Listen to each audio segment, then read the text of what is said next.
There we go. What's going on, guys? Still don't know why it does that. Don't know.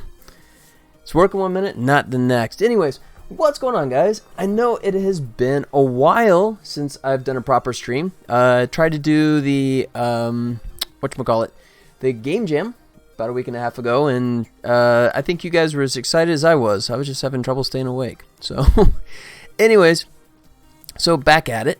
Let me switch modes here for a second. Let me do that. There you go. I just put it on Discord. So anyways, yeah, finally I'm going to go ahead and get back to doing some streaming again. Let me see if I got my... Yeah, I got my chat up. So, shifting the schedule a little bit. Going to start at 2 p.m. my time. Try and go back to Monday, Wednesday, Friday. Although, next week I have the Level Up Expo, which means that I will not be here next Friday. Because I'll be at a convention showing off what I hope is the finished, well, a finished demo of the full game. So that's what I'm trying to frantically do at this point. But let me dial this down. The mic's a little hot here, I think. Yep, trying to get I kind of reworked all the setup here a little bit, but yeah, that should be good. All right, if I'm too loud, you guys can scream at me, tell me to turn it down or whatever. But anyways, let's see what we at here. Kind of reconfigured my whole thing, and now I'm completely out of sorts. Let's see. Yeah, I think that'll work.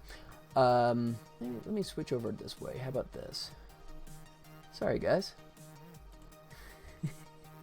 All right. You know what? I'll leave it. What's been going on? It has been a while. Hopefully, by starting at 2 o'clock my time, hopefully that allows some of my friends on the other side of the planet to be able to come by and say hello. Since I was starting later and later, and I think that cut some of you guys out. So anyways, so I did note on the main screen that I'm going to try and do this as a 2 to 4 thing. So rather than do 3-hour stretches, I'm actually going to narrow it down to 2 hours. But we'll see how it goes. And, you know, I mean, I say 2 to 4-ish, you know, so we'll see. If I'm right in the middle of something and people are interested, then I may hang. But otherwise, pull the ripcord and come back a couple days later. So anyways, enough chat. Let's talk about Tribble Troubles. So for those of you that are just coming around for the first time, I'll explain real quick. Tribble Troubles is a game featuring Tribbles. And once again, I'm ill-prepared. Hold on. Tribble Star Trek. So Tribbles are cute little furry characters that were introduced in an original episode of Star Trek over 50 years ago called The Trouble with Tribbles.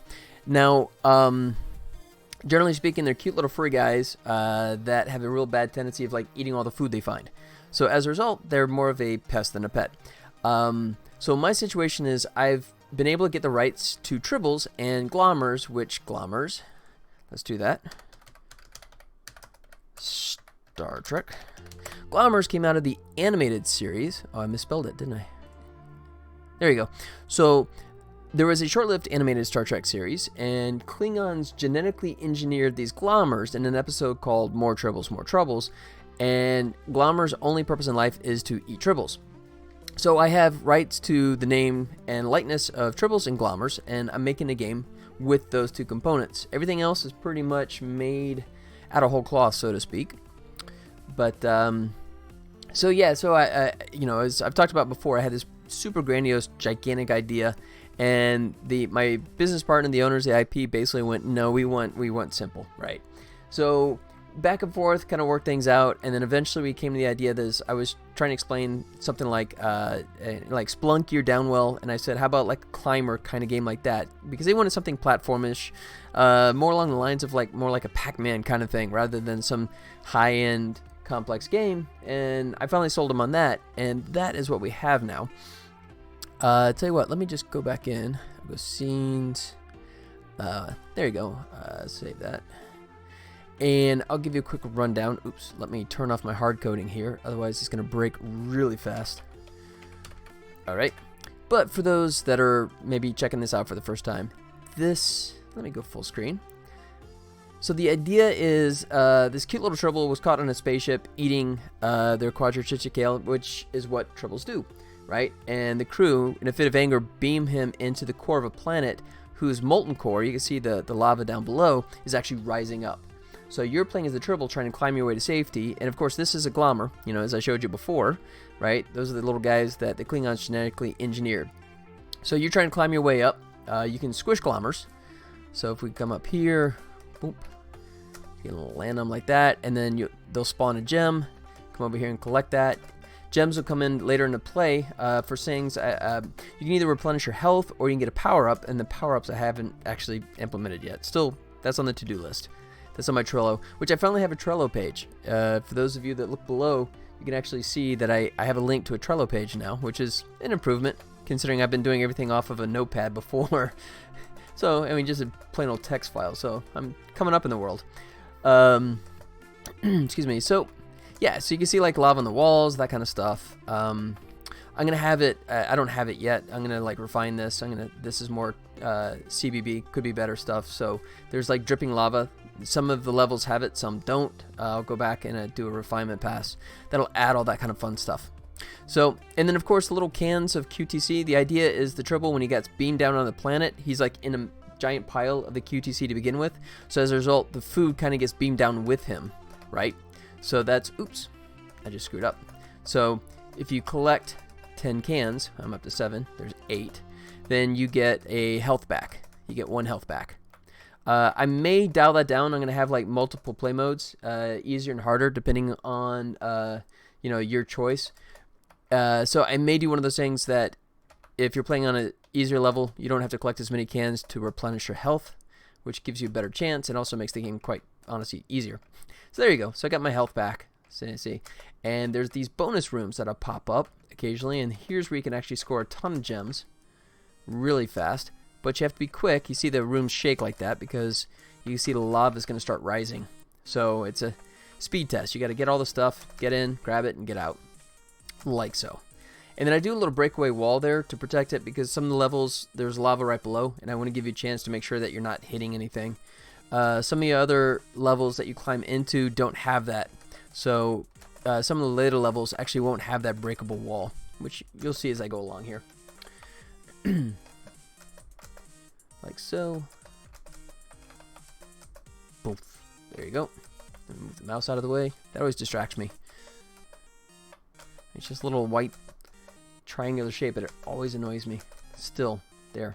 Okay. Oh, and then of course like the hidden rooms, right? I kind of buzzed right through that before. So the hidden rooms, you can see the little dust coming off of that in the cracks. That's the indicator to let you know that there is a room that you can uncover there and find some hidden goodies.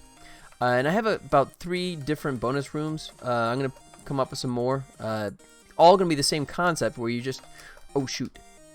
Oh, see, I screwed that one up. No, that's bad.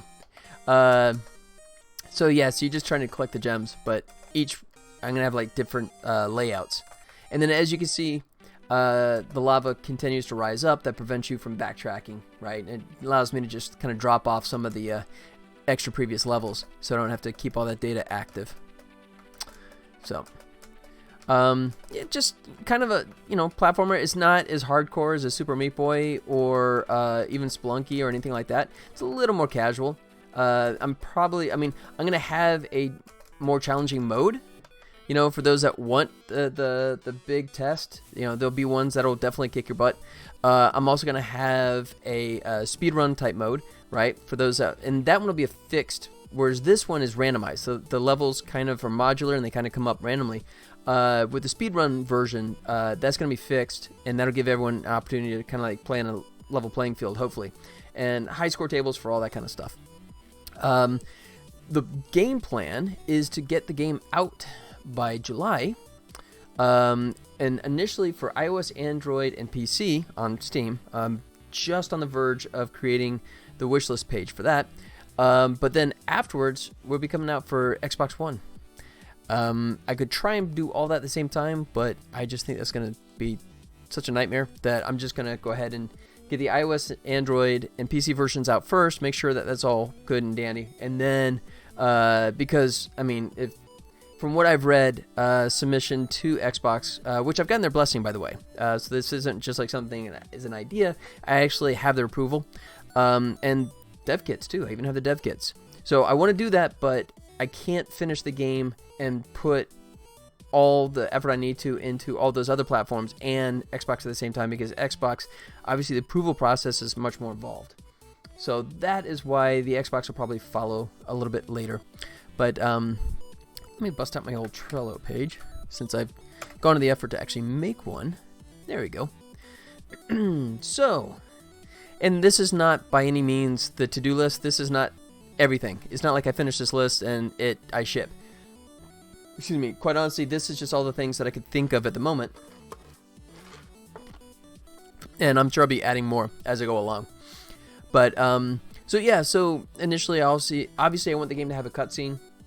There's these little cat-like aliens that they're the ones that have the ship that you actually start off on.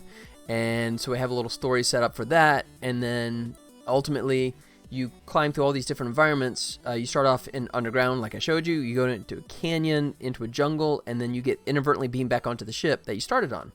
So when you come back up, you're gonna have another cutscene with the crew, kind of going, "Wait, how did he get back?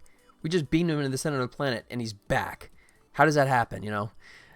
So I'll have all that, and that's obviously on my to-do list. But right now the priority is this. So February 21st, which, if memory serves, is in about a week and a half, and that is the Level Up Expo, which is held here in Las Vegas. I have a booth, and I demoed there. Hey, Blow the Stone, what up, buddy? Success, nice, there you go. How's it going, man? How you doing? Welcome, welcome. So, finally showing off my brand spanking new Trello page. You know, I'm trying to be quasi-professional. Just kind of reviewing what I got coming up. So, just thought I'd stop by and do some lurking. You're doing terrible, man. You're way too visible. But I appreciate that. So, Level Up Expo is a nice little gaming convention that's held here in Las Vegas. And it's going to be a week from Friday. And I will have my booth there. And Trello, very professional. You forgot to put air quotes on that, you know. Professional. Yeah. So I showed Troubles in its earlier form last year at the last Level Up Expo. Excuse me. In kind of a placeholder graphics kind of mode, right? Because I hadn't really officially announced the whole Tribble theme and all that kind of stuff. Yes. Professional. I have to make sure to misspell it too. Professional. That fits. That fits nicely. Thanks, man. Nice correction. So that's the level of profession we're talking here. Absolutely. So anyways, it wasn't quite a year ago. It was actually a little less than a year ago. I think it was actually last June that the last Level Up was. But excuse me.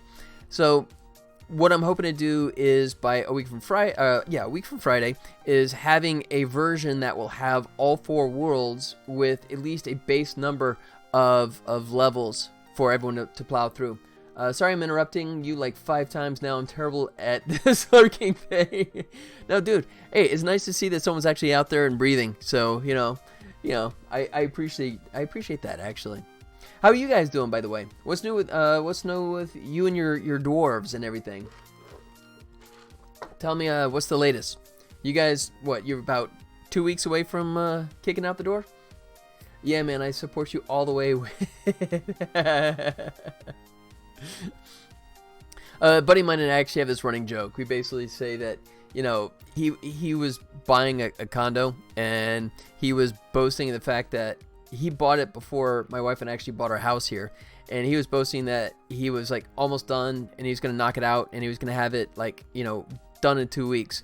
And it took him years. So that's a running joke. Whenever there's ever a time frame for anything, it's always like, yeah, about 2 weeks. I'll get that done in about 2 weeks. It's right up there with 107%. 2 days, actually. Multiplayer release and all. Sweet. Cross-platform, too, right? I assume. You know, you guys probably, of course, going to Switch, you know, Xbox, PS4, or are you guys going to hold off and go straight to PS5? 107 freaking percent, baby. Yeah, 107%. Every time. Too true. Oh, that goes back to a glitch I had in my previous game that was showing a value of 107%, and Bloodstone is nice enough to never let me live that one down, so I do appreciate that. How can I score 107%? Because you're really, really good at this game. So, anyways, excuse me. And you know what? Hey, since we got a few people down here, let me do an initial bombing run. Let's get everyone flying. There we go. Everyone's, look at that, right off the screen. Wow. All right. So, so like I said, Level Up Expo is coming up a week from Friday, right? So I gotta get the polished demo ready, and I think I'm in good shape. We'll see. I'll show you guys here in a second. So this is my tentative schedule. So early March, I'm gonna go ahead and create a Steam wish list page. So at that point, I'll have levels to demonstrate in all 4 of the world environments, and that's been one of the things that's been making me hesitant about creating the page before then, because I really want to show all that kind of stuff. April, I'm going to go ahead and start the marketing process. I'll talk about that later on my thoughts on what I'm actually going to do there. Late April is when I'm going to move on to the idea of switching the Steam wishlist page from wishlist into wishlist. Why can I not say wishlist today? From wishlist to early access. And then, so the target is July 10th, which is not coincidentally enough, just a mere smattering of days before San Diego Comic-Con. And my partner, I basically kind of promised that that was the goal, was to get the game out and released, available to everyone by that point. So, and then of course, here we go, August, September release on Xbox, targeting on that. Hopefully, fingers crossed, we'll see. I'm hoping that if I get the PC version out for Steam, that sort of reassures me that the Xbox One will go pretty smoothly. Fingers crossed. So, anyways, I'm going to skip the doing and done stuff right now.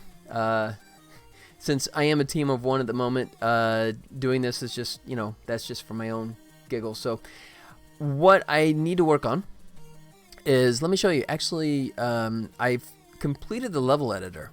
If you guys remember, I was working on this thing for forever. Don't save. I don't think I changed anything there. And what I ended up doing was cutting a few corners. So it works well for myself, but I really wouldn't want to try and subject anyone else out there to dealing with this.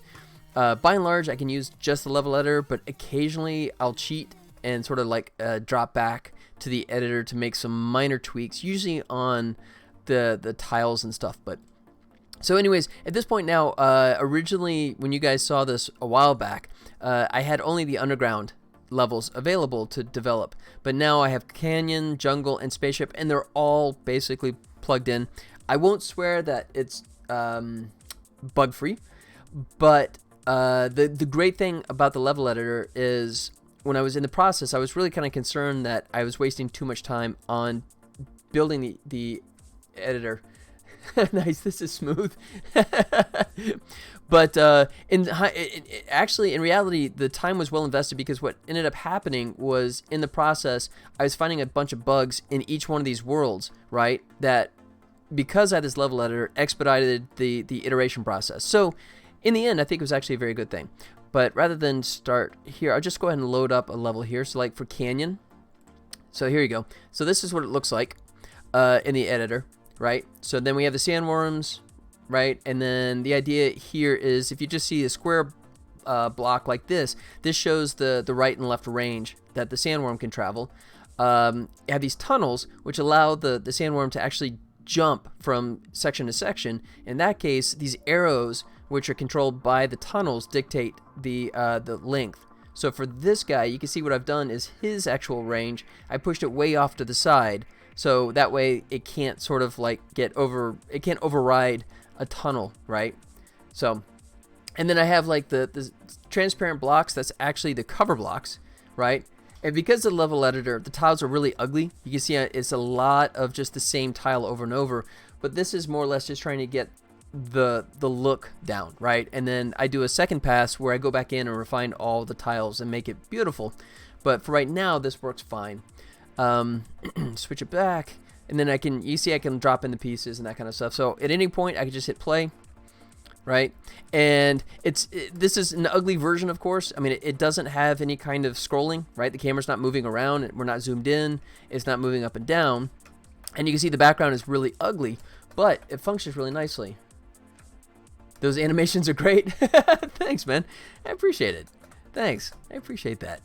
So, yeah. So, and then, of course, like you have like the hidden section here. In the editor, you don't actually go to the bonus room. There's no reason. You know, that's just to prove that you can get to it. The sandworms, as I've showed before, they have the spikes, which means that you cannot squish them except when they're turning. You see how they stop and they kind of like do that tadpole, and then at that point you can squish them, right? You can grab that one, and then this guy, obviously since it's protected here, you're never going to be able to squish him. He's just kind of there, right? So that is how that one works, and then you can see I have a couple of these set up. Yeah, you can see the tiles are all messed up here. Just because my rule tile setup was done kind of in a primitive fashion, and it was set up more for the underground, right, which had a different way of handling the tiles. So it's not a big deal. This is, if I was really testing to make sure this worked, I would be more concerned about getting them turned the correct way, but because this is more or less just knowing that it's there, that's good enough, right? And once I actually do the polish pass, then I can correct all that stuff. So not a big deal. I'm withdrawing my investment right now.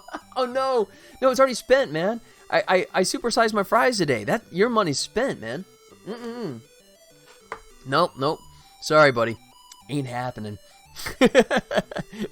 So, but this is kind of cool. I mean, I'm pretty happy with this. So I can go into a level, right, and make any changes I want at any point, right? I can just go in here and do all this stuff, right? Just paint up and that kind of stuff. I can go in and edit any details of the characters, right? Here's where I actually dictate where they are. You can see here I'm setting their walking range and all that kind of stuff, which direction they begin walking. And the walk speed, actually I left that in, but in reality, I'm never changing that. So I could take it out. If I was going to send this out to public and let everyone work on it, ooh, fries. Well, then it was well spent. Oh, it was, dude. It was tasty, man. Seriously. Nothing better than fast food fries, I'm telling you. So anyways, if I was actually going to send the level editor out and let everyone else work on it like my original plan, then I would definitely knock this out. But since it's just me, I'll let that sit there. But you can see, there you go. Here's a third level, you know, and then so I'm trying to add some variety to it. You can see the lava flow has worked its way into the canyon. So it was in the underground section, but I've done a color change so it blends into this environment. But it's the same concept, right? So the idea is that the glommers will always be around. Because glommers were actually part of the original Star Trek lore, right? I always have glommers in levels, but each environment will give you a more challenging opponent. That's the gist of it. Speaking of, I might have to rev up the air fryer right now. Ooh, yeah, my parents have one of those, and they swear by it. You like the air fryer? Is that actually a pretty slick little tool? Excuse me. All right, and then I can come over here. And then, of course, the nice thing about the editor version is the fact that I have infinite lives. That would kind of suck if you're trying to just test it and you were constantly dying and having to restart. They're a good investment. Okay. My parents keep raving about it, so that's one of the things that I should probably look into myself. So, all right, so there you go. So that is Canyon. And then tell you what, real quick, I'll show you what it looks like once I actually, let me come back in here, my levels, Canyon, and then what I do is I take it, and then here's where I've actually corrected everything. I've polished it up, right? Now it's not just one tile repeating, it's actually knocked out and, you know, like randomized, so it has a much better feel. I've hidden all the other crap that doesn't need to be seen.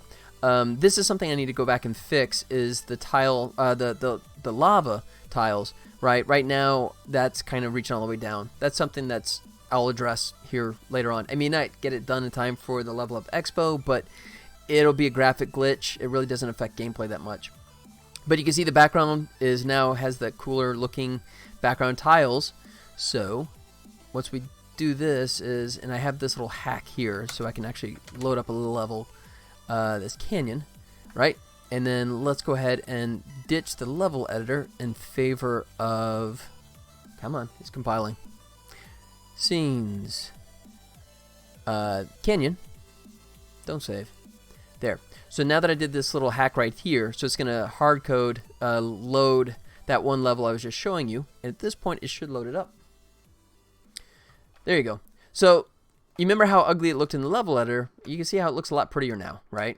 You know, I got all the parallax scrolling and all that kind of fun stuff, right? And then the tiles are much more randomized, so it doesn't look as repetitious, right? Oh, uh-oh, I just took damage. Stunning. I'm not sure if that was sarcasm or not, but I will thank you or otherwise screw you. Whichever one it works right.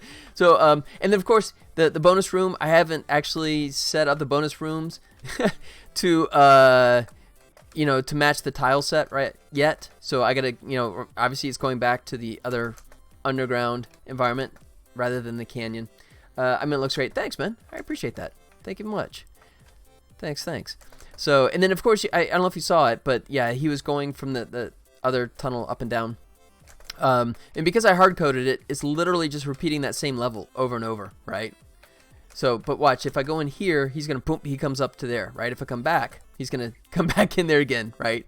So, this is sort of like, I described the sandworm as sort of like Glommer 2.0, right? Whereas Glommer just charges you when you're in with, you know, in visual range. These guys just constantly are tracking, right? So they're coming at you like that, right? And of course, you can only squish them when they're turning around. So a much bigger challenge. So that is canyon levels. And at this point, let me check. I only have like 1 or 2 that's actually polished and ready for play, but I've actually built, I've built like 10 canyon levels. So I'm in good shape on that. But let's go back to the level editor. Boom, boom. Fire him back up again. All right. So, and then I can switch if I go into jungle, right? And then you can see the tile set switches to whichever environment I'm messing with. I do have a tiny critique there, maybe making the cave a tiny bit darker so it's more distinct, or are you trying to make it a surprise when it jumps out? That's an interesting thought. I hadn't thought about that. You know, I'm sort of the only person playing it at the moment, which is why I'm frantically trying to get it ready for Level Up Expo so I can get some better feedback. That's an interesting idea. I'll check that out, and if people are having trouble registering it, then I'll look into that. I think one of the things I was thinking of there, let me go back. Let's go canyon. Go back in. The idea is that because it's a secondary layer, I wanted that to be a little more subtle. I could darken maybe the center part. How about that? You know, but my whole thing is that it's sort of like as you progress into further and further back levels, it gets lighter and lighter, right? So we're starting darker, and it's like the light is illuminating it more and more as the items are further in the distance. But that's an interesting thought. I hadn't even thought about that. When I saw the cave, I didn't notice and thought it was just a background detail. But do you think that once you know what it is, you know, because there'll be like a tutorial thing, right? That'll get you up to speed saying, hey, watch out for the tunnels because you go through it. But, I mean, but now that you know what it is, tell me honestly, I mean, is it something that, okay, now I get it? Or is like, no, I'm still kind of missing it? Tell me which one you think. But I'll definitely make note of that, and I'll definitely ask around at Level Up. I'll ask the players. I think it could be a now I get it. Okay. All right. Well, I'll get a consensus too. But that's a great thing to ask a week and a half from now to try and get some feedback from the players. Which, once again, gratuitous plug, Level Up Expo is a awesome convention that's held here in Las Vegas at the convention center, and highly recommend coming out and, you know, come say hi if you're in Las Vegas, because honestly, the convention, the Level Up Expo, is the best thing because, you know, Las Vegas is really a sleepy little town. There's really nothing to do here, you know. I mean, once the sun goes down, man, the whole town goes to sleep. So, you know, if you're thinking about Vegas, you definitely want to come when Level Up Expo is happening because, you know, then the city really comes to life. Aside from that, man, there's nothing going on in this town. I mean, nothing. At least that's what I read. So, anyways, but yeah, thanks for that, man. I appreciate that. I appreciate that feedback. That's an interesting thought. I never even thought about that before. But it's an interesting consideration. Level Up should be fun. You gonna send us pics in the Discord and stuff? Yeah, absolutely. I was toying with the idea of streaming it, but to be honest, I don't really have the data, and they have, in theory, they have an internet available, but they charge like hundreds of dollars to get access to it, which is a significant increase in price. And I can do it off my phone, but I have like Google Fi, which means I'm charged by the gig, so I can stream for like 5 minutes, and that'd be like $10, right? But yeah, definitely want to do at least some pics, and maybe like just post some videos and that kind of stuff. How about that? But yeah, it was a lot of fun last year, and it was fantastic for feedback. Uh-oh. My canine alarm system is going off again.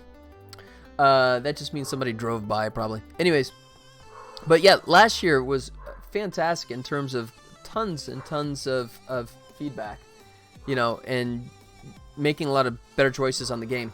So that's what I love, man, because I mean, especially, people that they're coming up in that kind of situation, they are more than willing to be honest, and that's actually a good thing in this situation. All right, so let me switch back to my level editor.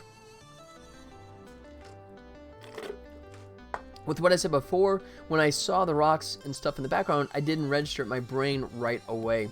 Yeah, that's cool, and it's something to contemplate. Like I said, right now I'm 50-50. The idea of darkening it, the only catch is that it sort of like looks more like the foreground tiles that you're climbing on, but then it would obviously stick out more versus in the introductory tutorial, if it says, hey, here's these tunnels, and watch how you can move back and forth between the tunnels, because they have those jagged teeth-like edges, hopefully it registers more from that point on. Small critique, I was being too nice. I had to make up for it somehow and ruin your day. That's it, man. I'm taking my football and going home, man. You guys are jerks. No, I'm just kidding. No, seriously, man. No, I mean, somebody that looks at the game and kind of goes, it sucks. Why? Because it does. That's useless, right? But something like that, and dude, you absolutely, I'm sure you know this as well, right? You know the game. Since you're the one creating it, right? All this stuff clicks in your own head. Is like, oh, this is obvious. But then sometimes someone will point it out and kind of go, I have no clue what this is. And you kind of go, what? Oh, okay. I didn't think about it from your point of view. That's okay. Good point. So you can definitely get blinders, I think, because you know the script, right? But yeah, I'll definitely check that out. And see what the feedback is. I think I'll leave it as it is right now, and then just get a sense of people's reactions when they start playing that section. So anyways, let me switch back. So here we go, jungle. I was showing that here's like the platforms, and you see the jungle, now these are like trees, right? So you got these cool little trees, and this is the editor again, so it's just repeating these one tiles, and when I do the beauty pass, I'll actually break it up and make it a lot more refined. But I can clear that out, right? So you can drop that in there, you can put glommers in there, right? You can put the QTC wherever you want as well. Cover tiles, not so much. Actually, I don't think I'll do, by the time you make it in the jungle, this is the third of 4 worlds. At that point, I'm probably going to do away with the hidden areas and just, and you'll see why in a second, and just make it that you can see the item, but it's still going to be a little bit of a challenge to get to, and I'll explain that in a second here.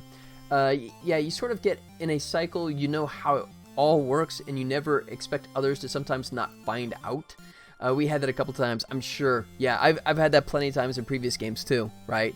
And in my early days, when I used to go to early conventions, like, over 9 years ago, I would terribly demo the game and, like, coach over people's shoulders, right? Oh, no, you need to do it like this. You need to do it like this. And I thought that was good because then they could progress, but I realized what I was doing was screwing myself up because, no, you need to let them find it out themselves, right? Because if it's one of those things that after 5 seconds they can have that light bulb moment and go, oh, I get this, right? Then you're okay. But if they struggle, they're kind of like, oh, you know what? Then you know that you really have something significant that you have to correct, right? And at least that's the way it's worked for me. So here we go. So portals, of course, you can have the portals that take you to the bonus area. But here's where things get interesting. Now that we have the ape in this area, right? And this is why I was saying I might do away with the hidden tile section of here because unlike the glommers, right, who can just go back and forth, right? That's all glommers do. It's just, only when they see you, they'll charge and go back, right? Sandworms, of course, can charge and move to a different level, right? But only through that tunnel, right? So they're still pretty locked in. The ape, on the other hand, can go wherever pretty much he wants to, right? So the ape is a much bigger challenge because he can leap, and I'll show you here in a second. He can leap from area to area, right? And just track you like crazy. Excuse me. So the thing I added are 2 components to this as well. So I have vines, which are these little guys, right? So you can, scale them up or down, right? You get 1 length all the way up to like 5, although that's a little excessive. I don't think I've used a 5 length one, but you can do it like that, and you can rotate them. So you can put them like that and go done, and put like a platform here, right? So they're hanging on the side or wherever you want like that. And the cool thing about this is I came up with the idea of, so in the previous sections, right, it's pretty much the levels in the underground and the canyon are pretty hard-coded, right? I mean, it is a very stiff path, right? It guides you through the tunnel and you get to the next section, right? And along the way you face off against enemies, right? That's pretty standard. But what changes here now is the ape and his ability to track you around, right? So what I realized was the fact that if I have the same thing where you can just go out the door, you can just kind of like skip the level and go straight out the door and not engage anything. And I realized that was a big mistake. So I had to come up with some kind of workaround, and my idea was, which I'll show you here, rather than talking so much, let's go Jungle 1. There we go. So what I came up with is the idea is I'm going to drop these vines in here, right? So if you just want to go like straight in, jump around, fake out the ape, right? Dodge him, right? And then just run out the door. The problem is you're going to take damage, right? You're never going to get past these vines without touching them, right? And then originally what I had was the ape. When you go through the vines, you take damage, but the ape just kind of gets annoyed, right? Because vines, like they're resilient, right? They've been grown up with these vines all over the place. So originally I had the ape doing this little tiptoe thing, right? It was kind of cool because it would be a time sink, right? So if you got him to go through the vines, it would slow him down and allow you to kind of get ahead of him, right? But then what I realized was even better is if I turn it into the idea of instead of tiptoeing, if he stomps, right? Like he hates vines. So every time he comes near one, he squishes them, right? And then that kind of created a mechanism for me. This all kind of evolved as I was developing it, right? Once again, why the level editor was such a godsend, because it made these iterations so much faster. But you can relate to this ape. Stomp vines, vine bad. So yeah, so now you have to cajole the ape into going into this area, right, and knocking out the vine so you can get out without taking damage, right? And the ape, unlike, so the glommer, you can squish the glommer anytime you want to, right? A sandworm, you can only squish when he's turning, right? Otherwise, he has the spikes out. Now, the ape, I stepped that up a level. The ape, you can never touch him when he's running around, right? Anytime he's jumping or running, he's going to do damage on you. The only time that changes is this guy, the little Venus flytrap kind of creature, right? If the ape goes across it, it'll grab him and hold him for 1 second, and he struggles in it, and his head is sticking out. Now, if you land on top of his head in that 1 second, it'll eat him and just spew out gems, right? But so you can do that anytime you want, but you got to be mindful. You don't want to do it right away, otherwise then you're screwed. You're going to take damage trying to get out the door, right? So let me give you an example here. And I'll show you the numbers everywhere. This is my edge system, right? So I came up with this kind of like hacky sort of approach in how the pathing works, right? So each one of these are individuals. The number in the center represents the waypoint number, and the cardinal directions kind of indicate which one it can connect to, right? So for example, the 4 here can go up to 2, which is up here, and 2 can go back down to 4. And you can see going left, the 2 can go nowhere because that's too far to go across, right? But it can go right to 3, and 3 can go right back to 2, right? So, and then it's easy enough to set up. I just hit edges, and then I can, here I can set up the connections. And the other key thing that I set up as well is if it's a left, center, or right, right? So that dictates when the ape hits it, if he can keep running that direction or if he's forced to turn around. So he doesn't like just run in space. Because the ape, unlike the Tribble character, the ape's doing no raycast on the ground.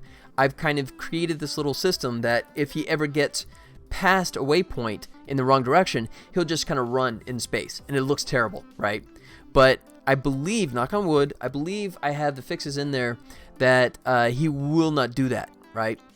And the benefit is that I'm not doing any raycasting, right? So it's a performance boost. So enough talk. Check it out.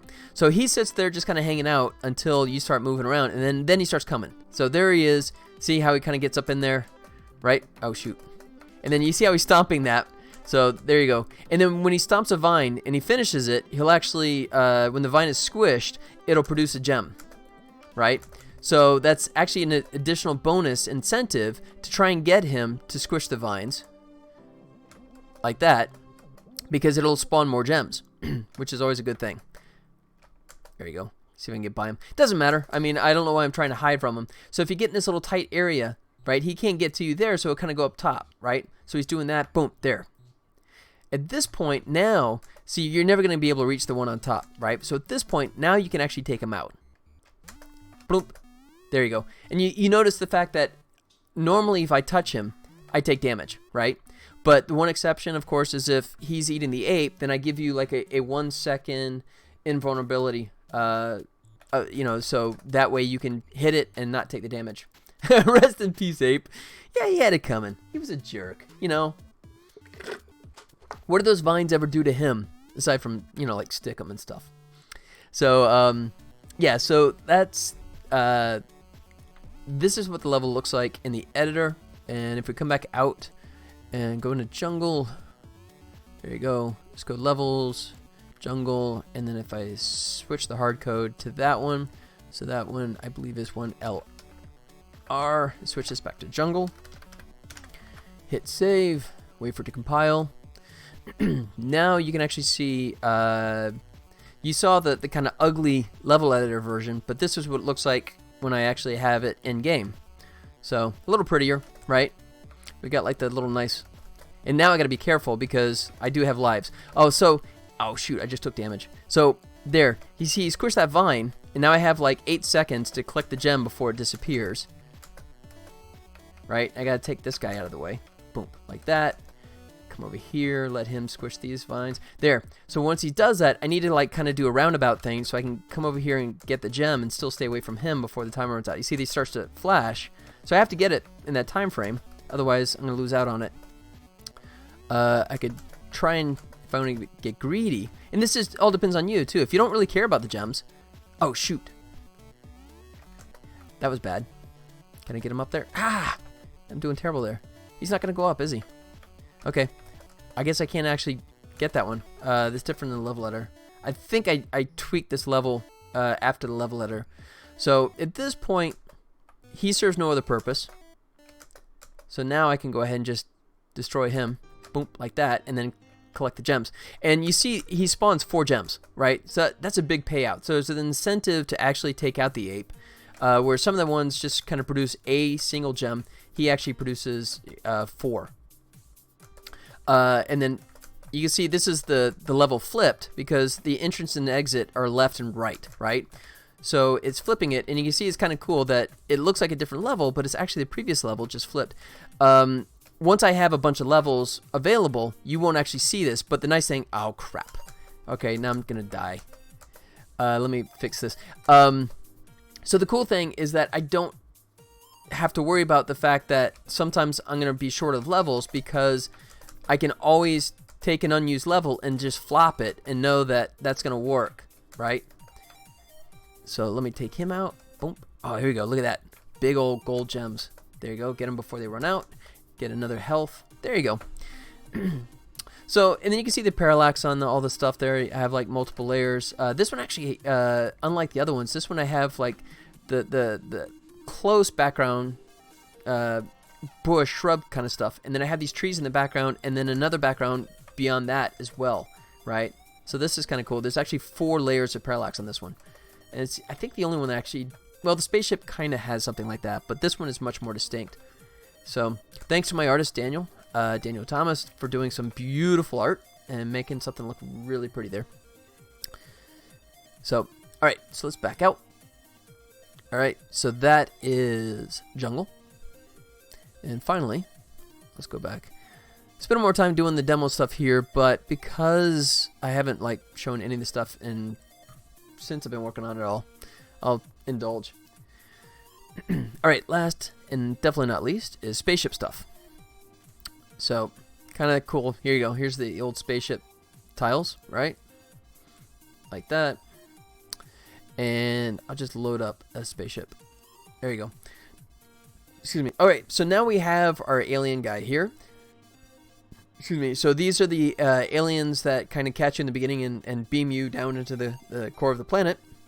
If you look close, you can actually see he has a phaser. So he doesn't run as fast as the ape, but he's got a phaser. So you can be on the side of the room, right? And he can nail you. Here we go with the edges. You can actually see the same thing as the jungle. So I'm using waypoints. I'm using a plugin called Graphways, which I spent $10 on, which is actually doing my A-star checks for me, which is fantastic. So I set these up here manually, and then I feed those into the Graphways, and he just constantly does A-star checks just when he hits waypoints. And because it's just one character, I don't really have to worry about a performance at all. So, and now this, okay, what we have here too is something different. So it starts off with the door closed, right? You know, there's like a little portal door that has it closed. Now you have to go over here and hit this, right? So if I hit play, yeah, okay, I broke something. So the door is actually, let me fix that. Hide him for a second. I don't know what I broke, but I broke something. I just noticed that like 20 minutes before I came online, it's kind of like, oh, that's new. And also some of the tiles are popping here. I don't know why. But, all right, so let me come up here. Whoa, he's like flying. What happened there? Whoa. Okay, that's, I broke something there too as well. He's like, he's running ultra fast. That's interesting. I'm not sure what I broke, but I broke something. So the smaller... That's great. I have no idea why that happened, but it's kind of funny. Yeah, he's moving pretty fast for a cat. He's really fast. Yeah, a little faster than I intended. I'm not sure what's going on there, but so there, you can see there. That's, you know, you can see him shooting his little phaser there, and he has to like load it for a second and then fires. So the little guys here, you can see it switches. It flops between the two laser beams kind of thing, right? So that toggles that. So the objective here is that you need to get to here, and that'll open up the door, right? But then what'll happen is he'll actually make a beeline, which he's way too fast now because something broke. But the idea is that you're in a race, right? You know, at that point he'll stop chasing you, and he'll try and get to that computer switch and lock the door again on you, right? Which should work. I'm just curious. Okay, God, I don't think this is going to go well, but let's try this. Go spaceship, and I have a bad feeling about this, but we'll try it. All right, so it goes 1CL. This is spaceship. If I can spell. There he goes. All right, so I don't have high hopes that this is going to work correctly, but we'll try this. Hey, there, it did. Okay, so it's actually working. Oh, good. So we're actually working nicely in the game. Just my level editor broke badly for some reason. I have no idea why. So you can see I telegraph when he switches. I'm going to do a better beam in kind of thing. That's obviously a placeholder where I'm just, you know, flickering the... yeah, that is good news. Yeah, absolutely. Still sucks that the game editor is broken, but I'll figure that one out. But, so yeah, right now just kind of I flash the green and then he appears. So I'm going to do a nice, cool kind of beam in effect, of course. I'll add that later. That's a could be better kind of thing for sure. So, obviously what I'm going to have to do is try and get him down like here in this area. And I can zap him. Oh, I missed. If you time it right, you can actually zap him and he walks through it, but it kind of like paralyzes him as he walks through it. And it's a nice way to stop. So, there you go. There, and I made it to the door in time. And then you can see he closed it shortly thereafter. So you got to be really quick because he's going to constantly go straight for that door. Because I only have this one level, you know, it starts in the center and goes to the left. Oh, and then they'll just hang out too. If they get to a point where they can't reach you, then they'll just kind of hang out and watch. I don't have any good idle for him yet, but the ape actually drops back down and just kind of like, you know, hangs out, you know, and just puts his feet up and relaxes again. I'll do the same for this guy as well. I'm going to do some kind of good idle stuff. Just don't have it in place quite yet. But that's the gist of it. So, and then you can see the tiles kind of, you know, parallax scrolling with this as well, right? This one. So I have, you know, the foreground pieces, of course, the background pieces, and then the spaceship components, and then the planet and the stars behind that. Scratches his head with a phaser. Yeah. So like right now, when he does this really terrible animation, right? Every time he comes out, so he does that look up, look down kind of thing. That, you know, it's just really cheesy. It's a total placeholder. I just did it for timing. But what I'm going to do is actually base it on if the player is above or below, right? And then just have the animation be much more stylized or much more specific, right? So if you're above, he's going to look up at you and kind of like, you know, you're up there, right? If you're down below, oh, there he goes. I zapped him. There you go. So he was like stuttering through as he went through the beam there. So that's definitely one of those things that I will improve when time permits. So there you go. There's a rundown of all the 4 sections, and I have a here popping up. Oh yeah, so I was checking, like I said, I discovered the door glitch in the editor just a half hour before I went online, so I was doing some debugging there, but nice to see that it is not in the game, just the editor, though it's scary that the editor performs differently than the game. I don't know why. Okay, I'll check into that, but not at the moment. What I want to do now is actually try and make some more levels, so let's go back to the level editor, if it'll finish compiling. There we go, scenes. Level editor. I don't think I changed anything, so I say don't save. Switch my drinks out here. Alright. Gonna be right back. Hadn't eaten since this morning. Oh, geez. Okay. Go get yourself something to eat. Or if you've ever seen the movie Primer, I'm starving. I haven't eaten since tomorrow. I love that movie. Alright. If you don't get it, that means you haven't seen Primer. Go watch Primer and pay attention, because that movie will mess with your head. It's one of those things you have to think about. I actually went to a screening that the director actually appeared in, and it was so cool. I mean, it was just like after it's over, we were all kind of scratching our heads, kind of going, what? Wow. Brilliant film. Primary Color, or what was his Primary Stream, or whatever his follow-up movie, I really didn't care for as much.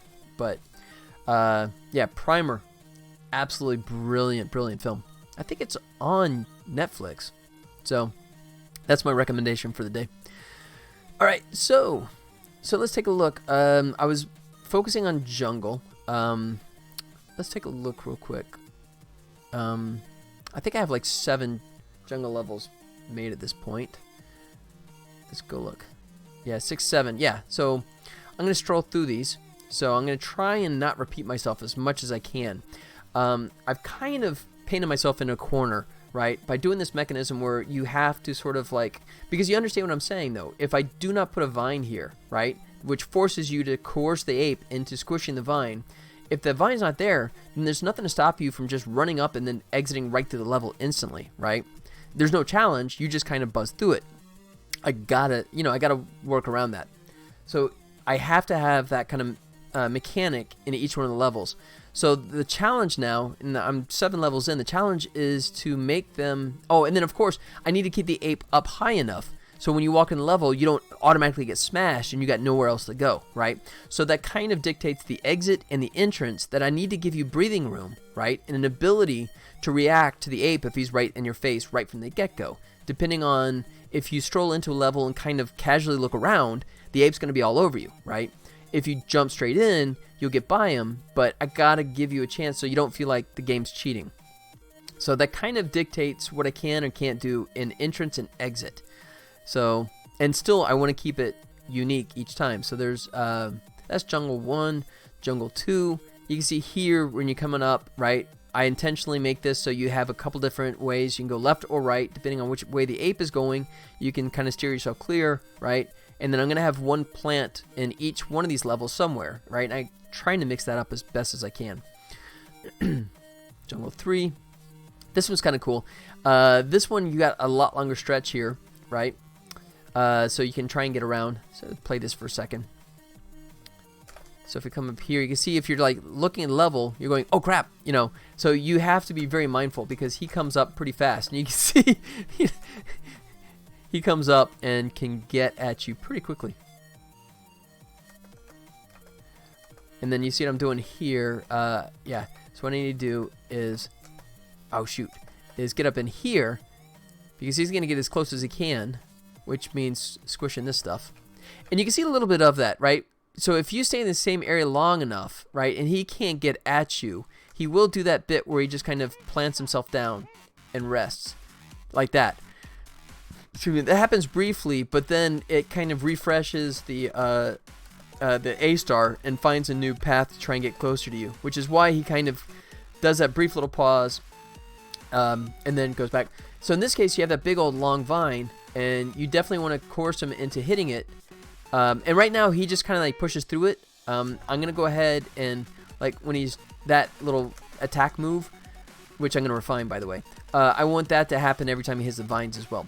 So now by doing that little merry-go-round kind of around the mulberry bush, that gives me an opportunity to expose those cans. At this point now I can go ahead and squish him, right? So he's not gonna mess with me anymore, and then get myself a couple of cans if I need them.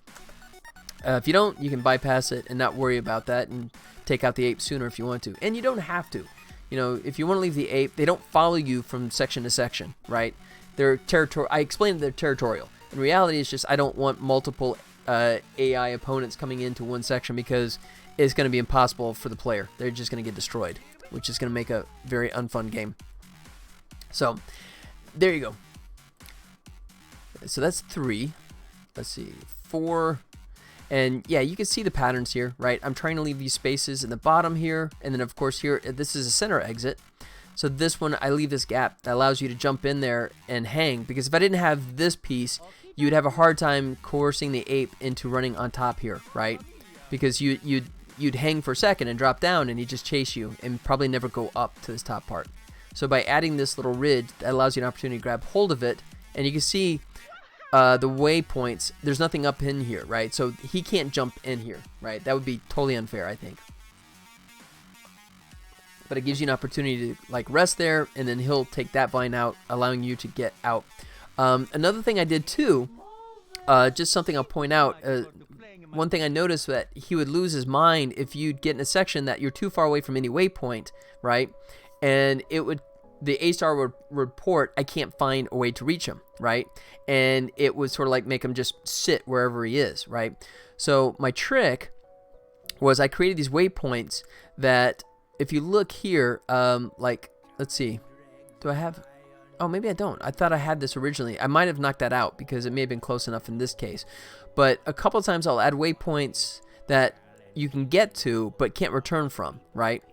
And then the way I check that is if all return points, you know, in the cardinal directions, all -1, that's the way of telling it that, okay, the ape can never go there because he can never come back.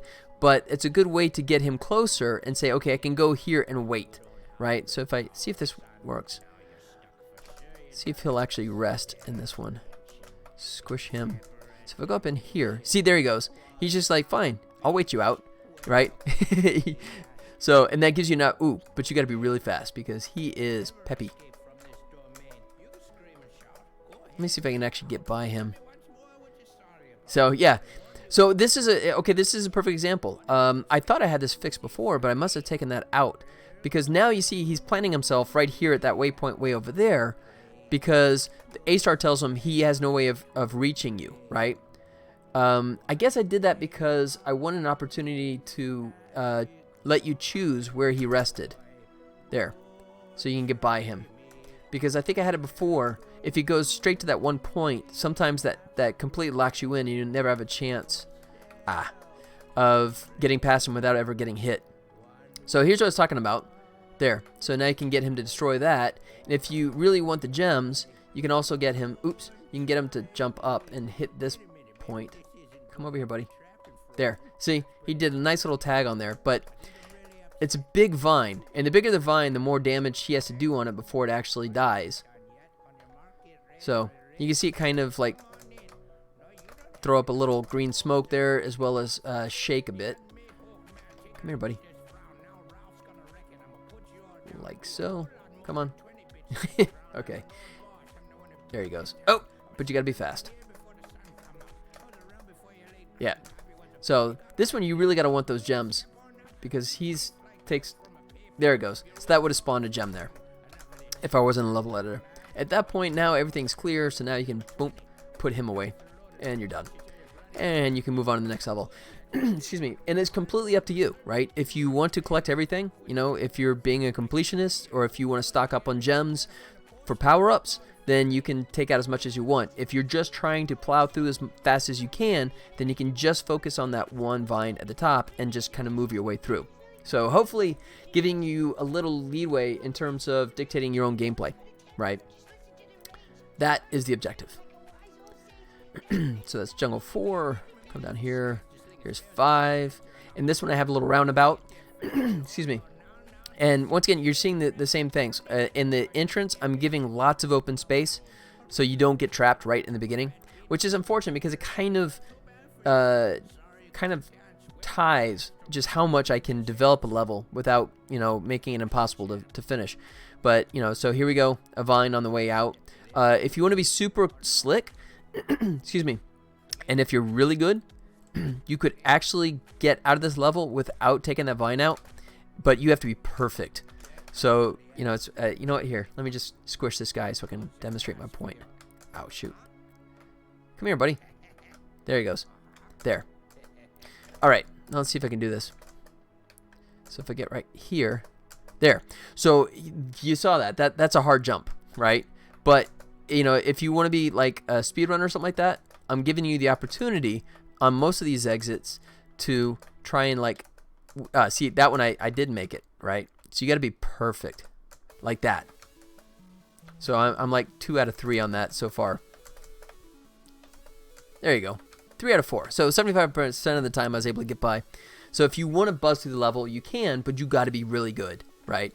So, and I'm hopefully rewarding good game players for that. At this point, I threw a bunch of the old QTC in the corner here. And I think there's some... Oh, I don't have any vines in here. I guess I just did that as a roundabout. I may drop some vines in there. Well, health doesn't matter as long as you make it back with 1 hit point, right? Well, no, because this is only one section, right? And an entire region has 8 sections stacked. So you can make it through this one, but you still got another 7 to get through, you know? So you have to sort of like strategically think that through. If you believe that you're going to get enough cans, right, and you get 10, boom, you get another heart back, you can sacrifice it. Otherwise, you know, you can only make mistakes like that 4 times. Exactly. Yeah, so, I mean, you literally, you can lose 1 heart every other section, right, and still make it through. And along the way, hopefully collecting enough cans to maybe get you another heart as you go, right? So that's the gist of it. So there you go. All right, so I was reviewing this. That's 5, 6. Slightly different shape, but once again, there are speedrunners that will use that HP loss to their advantage, like make routes and stuff. But it's not hard. Okay, I was about to say it's not hard coded, but that's not true. The speedrun version, I will hard code, right? Because that's one of the things I don't understand about some speedrunning games is the fact that because the environments are roguelike and they're randomized, right? So to me, it's apples and oranges, right? I don't understand how some speedrunners can play a game and say I have the fastest time, but you may have pulled a good layout, right? You may have gotten fortunate. So my speedrunner version will actually be hard-coded. So that is true. You could actually do the math and say, okay, I can sacrifice the hearts at this point and this point and reduce the time. So route where they'll take 3 damage but will be optimal still. Exactly. And that'll be fun to see. The only thing that will be randomized will be the value of the gems that get spawned, right? When you do squish something, right? That will still have a random element to it. I don't think I'll hard code that because that's a little too... We're getting to, like, you know, at that point, borderline QuickTime event, Dragon's Lair kind of memorization puzzle stuff. But yeah, aside from that, you're totally right, man. And I hope that goes that way. I hope it finds an audience with the speedrunners. I would love to see that, right? And that is intentionally I'm going to have a casual mode, right, that allows hopefully gamers, once I get it perfectly balanced, right, to be able to plow through it and still have a good time. The arcade types that want the bigger challenge, and then the speedrunners that want to just plow through it as fast as they can for the best time and the best score, right?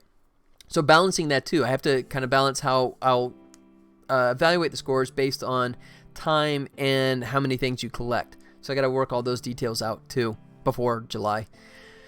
No pressure. 6. And then finally 7. This is one I was just working on recently. This is kind of a fun one. I was doing this one last night when the family was downstairs watching the Oscars. I could hear that while I was plugging away on this one. Yeah, no pressure. Nah. No. Remain calm. All is well. Nah, this is a no-brainer. We'll see.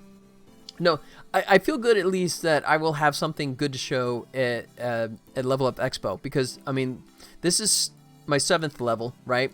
So I need 8 solid levels that I can hard code for the canyon, the jungle, and the spaceship for a week from Friday, right? And this is 7, so I'm in good shape. Now, it does take a lot of time to take this, right, and get it ready for actual game time, because there's, I have to redo all the tile stuff and pretty it up, right, and make sure that everything's set up. But, it's a couple hours per level. I think I got that down pretty tight. But I still think I'm in good shape for Level Up Expo. A week from Friday. Come out. Las Vegas Convention Center. Next Friday. 3 days. Lots of fun. No pressure. All right. So I just want to go through this again. And once again, here you can see, right? I give you a couple of routes, right? So if the old ape is chasing, if you start here. Oops. Wrong button. If you start here and you're just kind of like hanging out, right? Oh, that's a bit of a glitch. This will give you an opportunity to, okay, there. You can, have a chance to get through there. I'm supposed to have a system set up there where he goes back and forth and stops, but there. Yeah, that's kind of ugly. I will fix it. I'll fly out our agents. Oh, sweet. Nice, man. You gonna set them up in your personal jet, or are you gonna make them fly commercial? How much do you love them?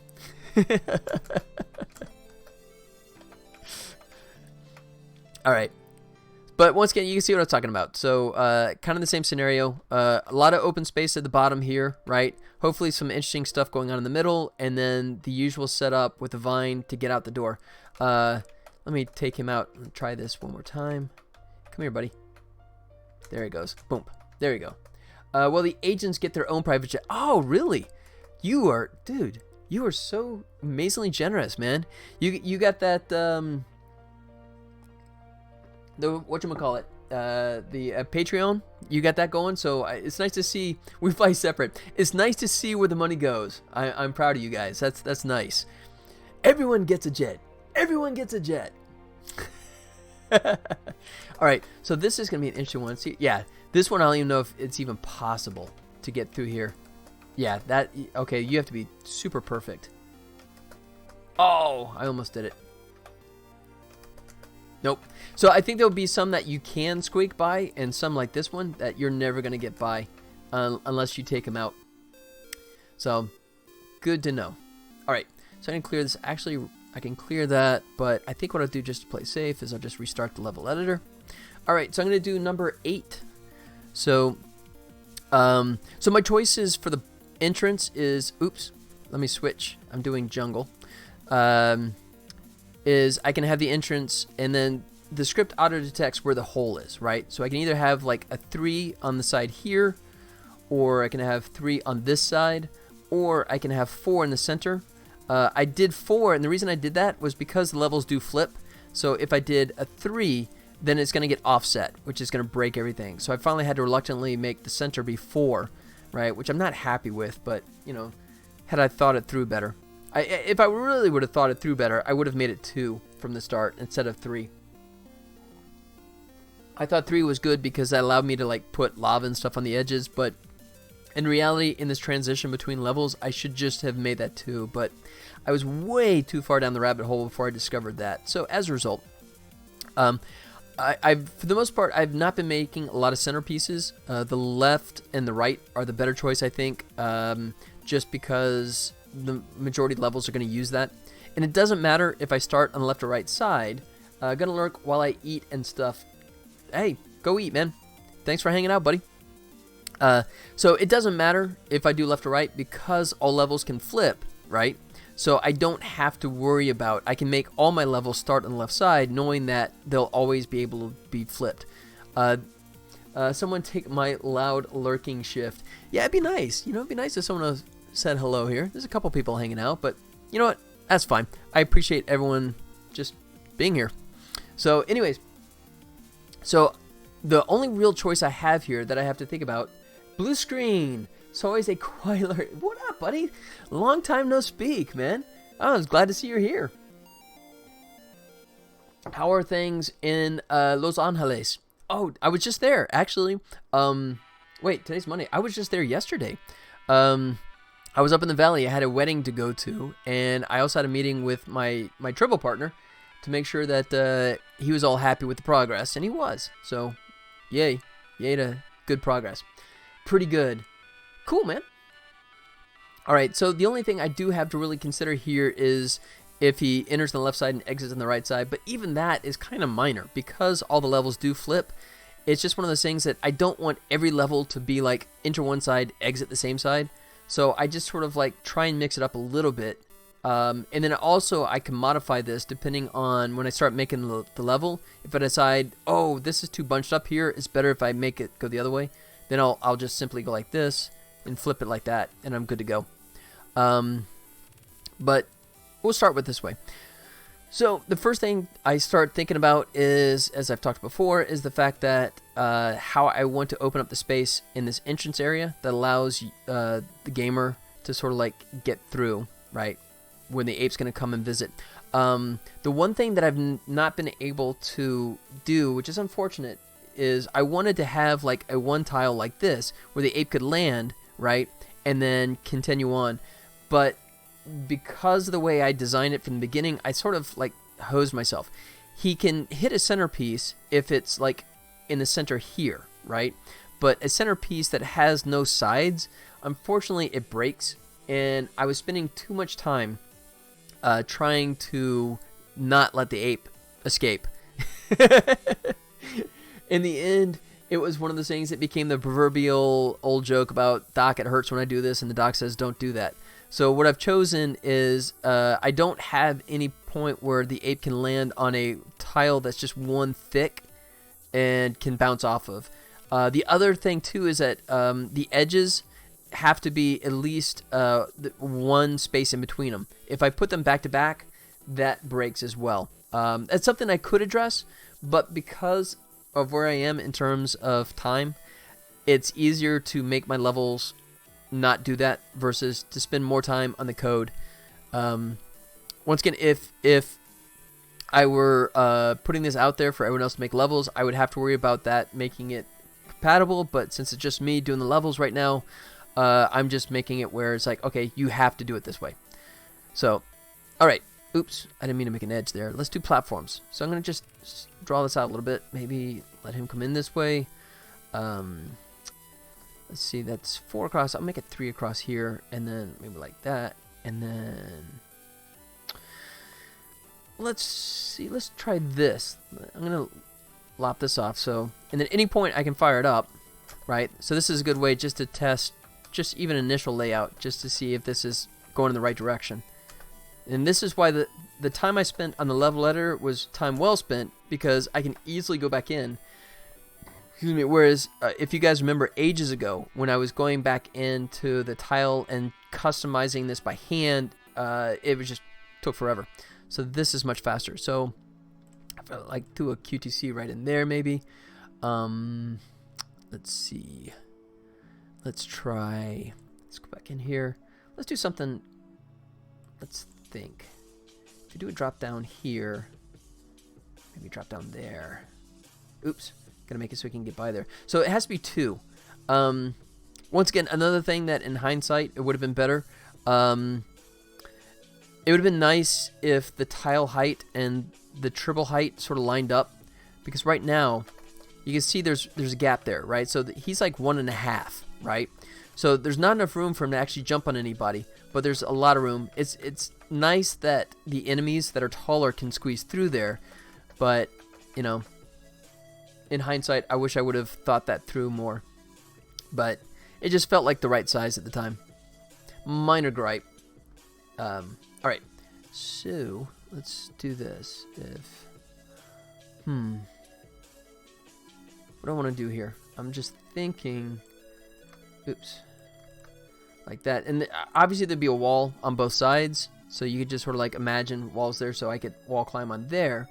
The only catch here is that this doesn't really give much for the ape to do.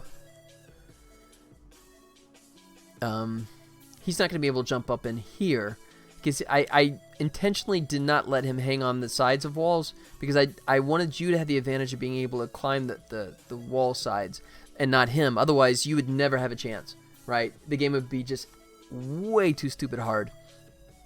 So, let me try.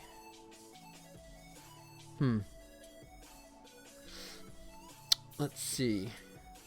Yeah, and see, I mean, at this point, also, I can't put the plant trap right here. That'd be nice, but I don't think the ape could ever get out of there.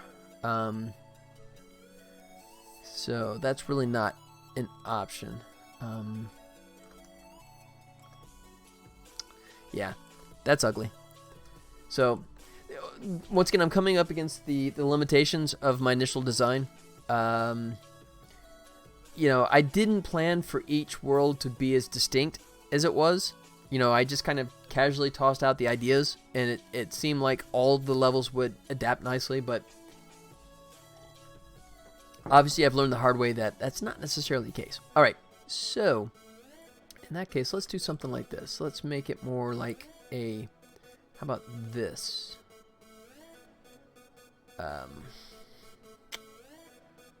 Let's see. Yeah. See, now that's not as good as well, because there could be a situation that if you go in here, you're going to get trapped, and no matter what you do, the ape is going to reach you. But I can't just make an exit, because then you can just jump right out, right?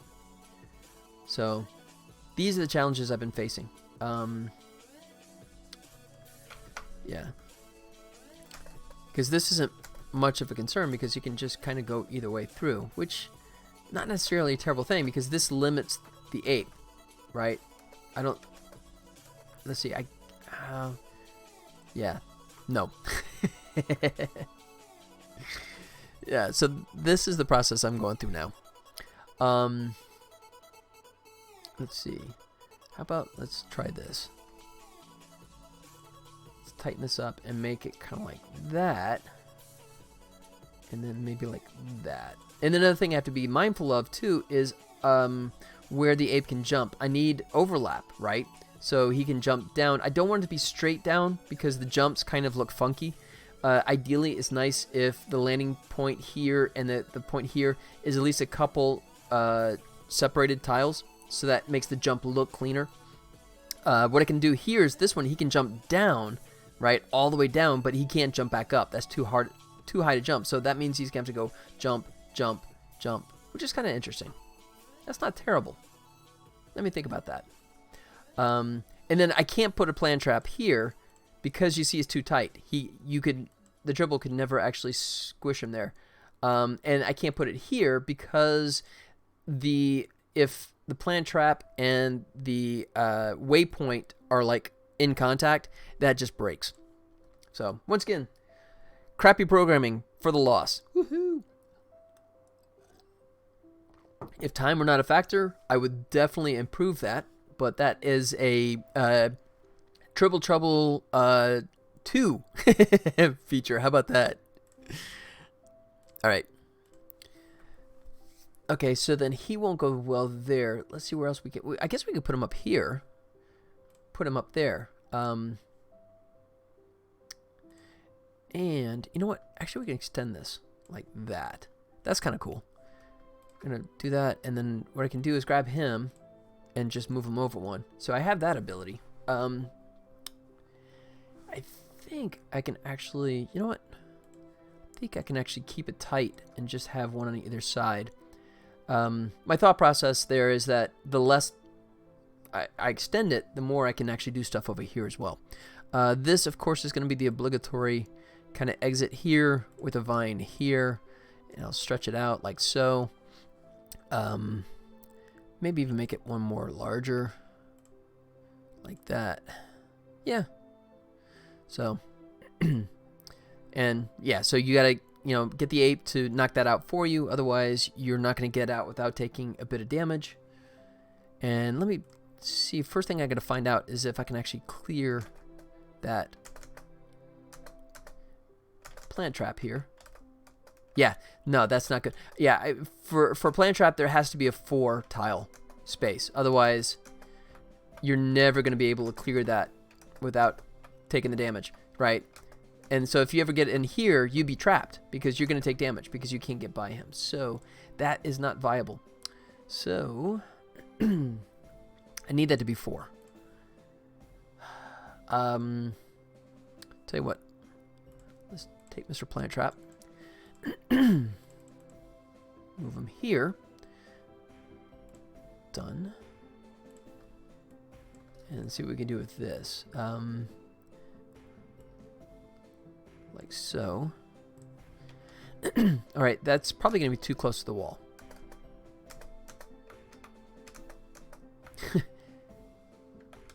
No, technically he clears it, but that's ugly.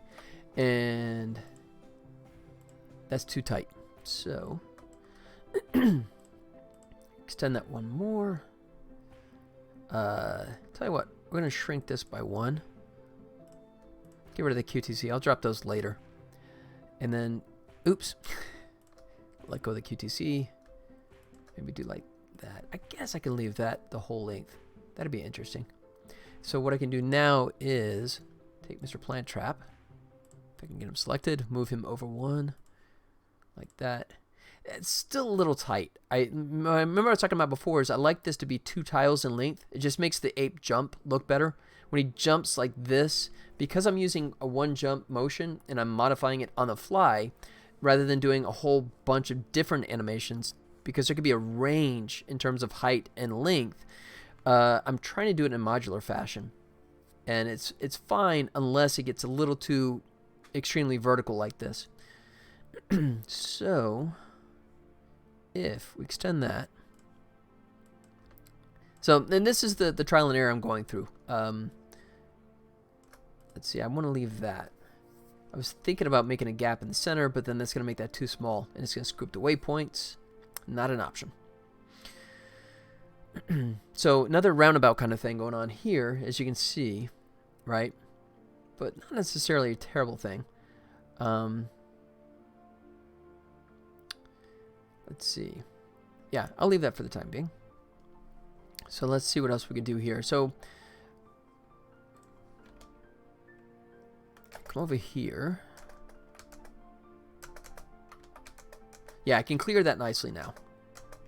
Maybe not as much on that side. Well, I can still do it. It's just a little more of a challenge. I might extend that one more. Like so. Alright, so what can I do here? Can I cheat that in? You know what? I'm going to save as. I have that 7. That's terrible. Let me go ahead and make this a new one. Jungle 8. Last thing I want to do is overwrite one of my levels. That would really annoy me.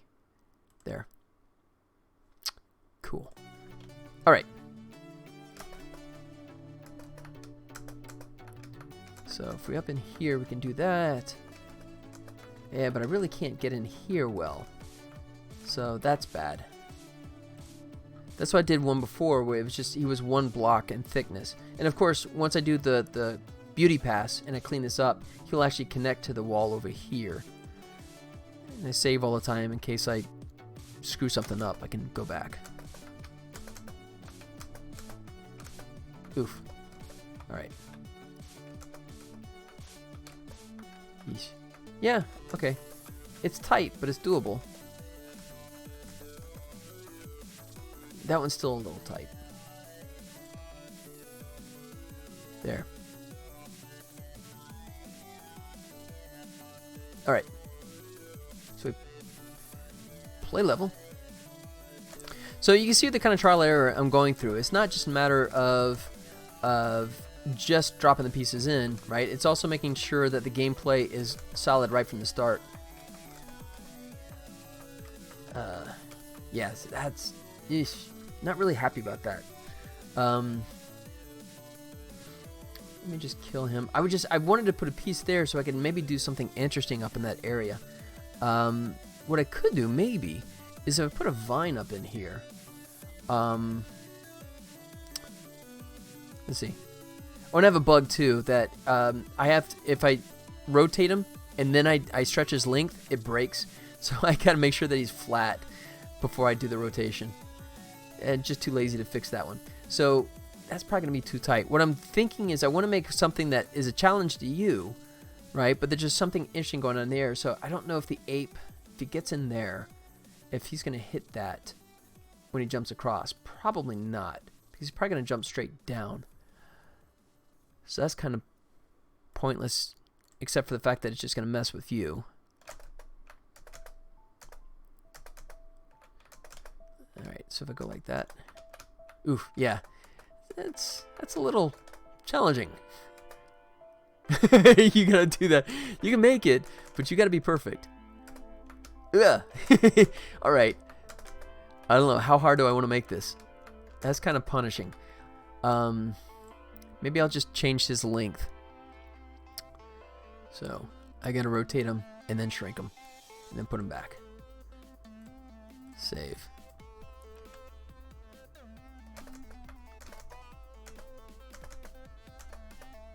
Oof. Yeah, okay, that's good. He's still a danger, but like that, if you screw it up, so if you're like on here, there's a decent chance you could hit it, but I think that's a lot less punishing. There's no way I'm going to come up with anything that will make the ape jump into that, though, so unfortunately I can't. I like doing that sometimes, if you saw in the previous levels, where I'll take the little food cans, the QTC cans, and kind of drop it right on the vine, right? Which means that you really can't get that food can until you get the ape to clear that vine for you. In this case, that ape's never going to really reach there.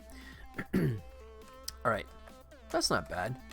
I could put like one floating on here, right? Like here. Let's see if that's viable.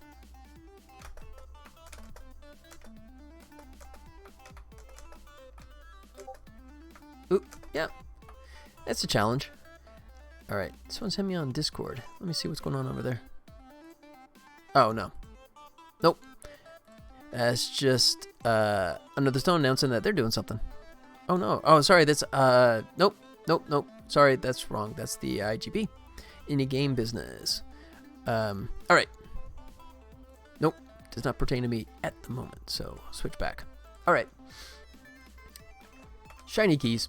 Distracted. Alright, so let me try that again. Let me see. That might be a little too punishing. So the challenge is you want to make it, you know, the balancing act is you want to make it a challenge, right?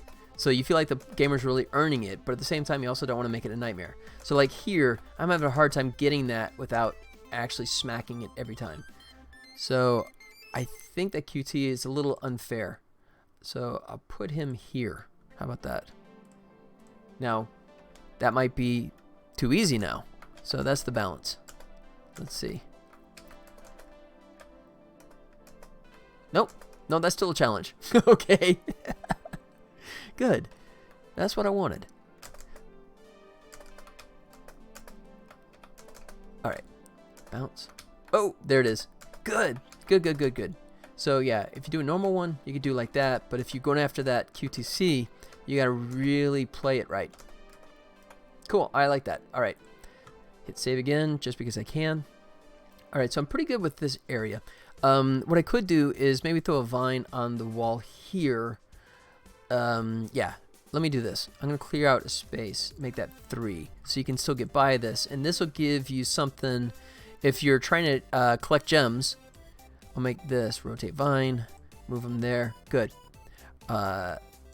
Maybe put them down. Maybe leave them up. I'm not sure. Let's check it out. Save, play. Yeah, okay. You can clear that. And then in theory, what'll happen is the ape, hopefully, if he's over here, definitely, he'll jump down to like this side, and then he'll hit that in the process, right? So you're going to have to sort of like cajole him into going in a counterclockwise fashion if you want him to hit that. Because if he's coming in from this side, he's going to jump and land here. So I'm going to have a waypoint here and here, and of course over on this side as well.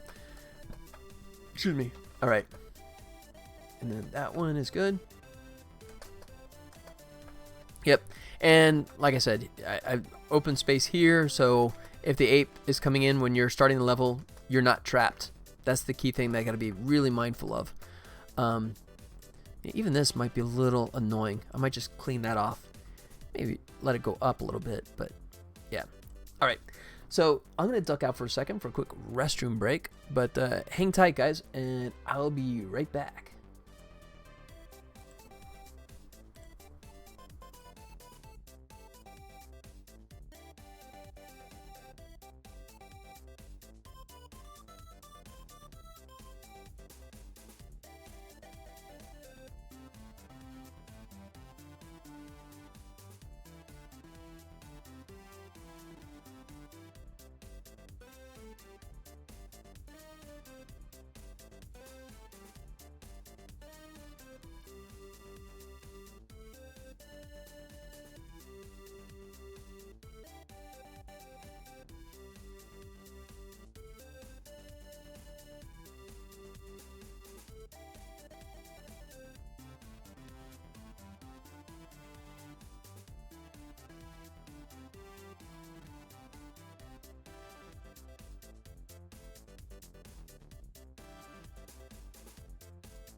Yeah.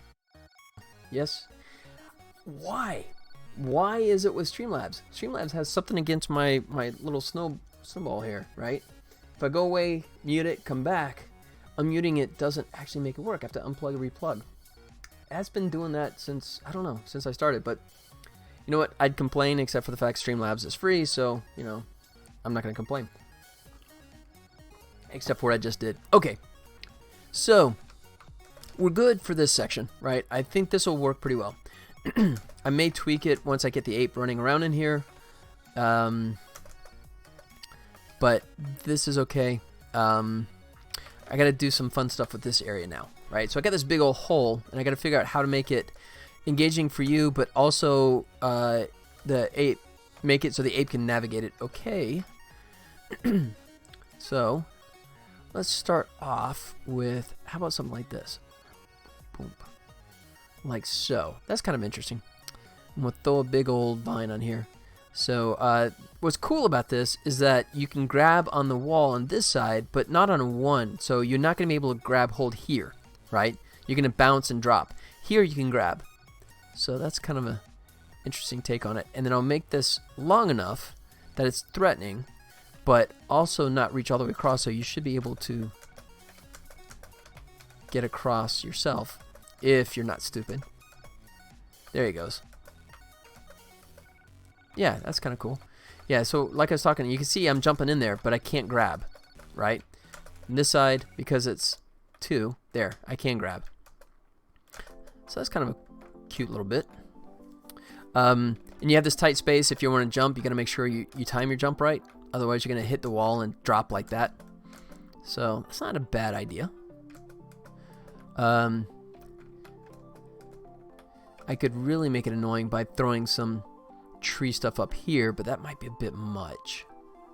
That might be overcomplicating it.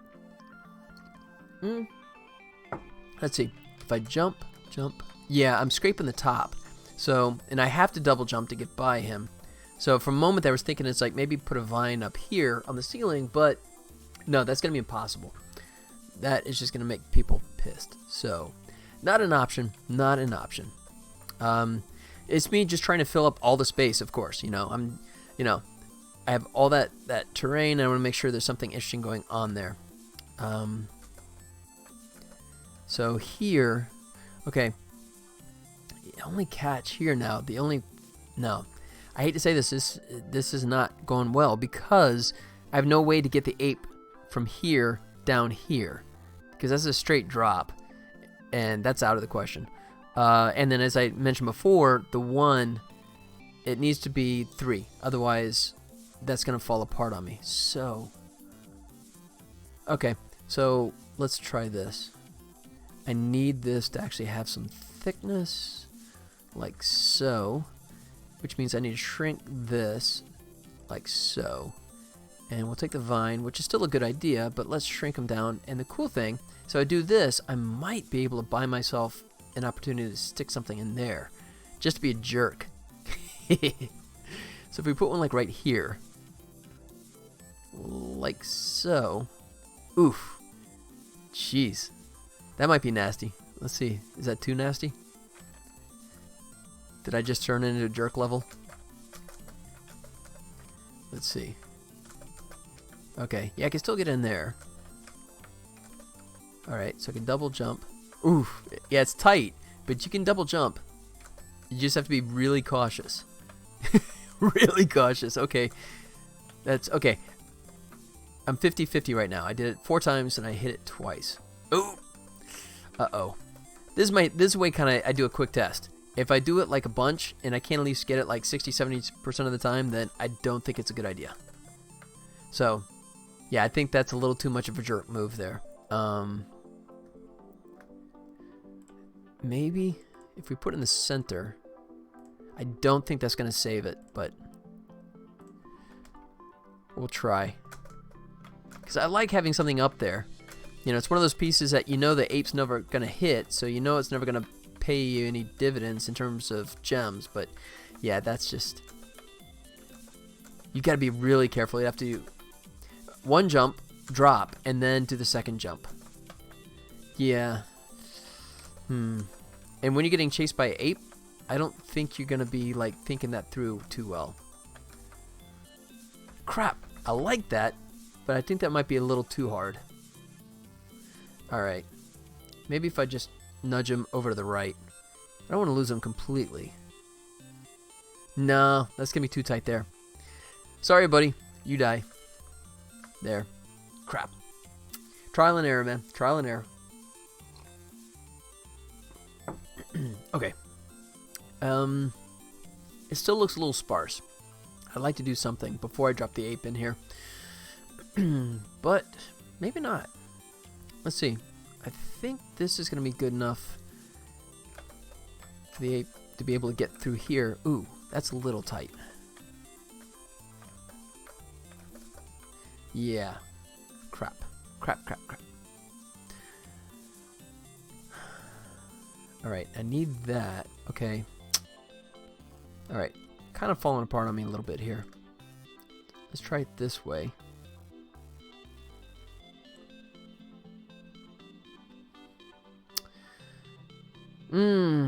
Crap.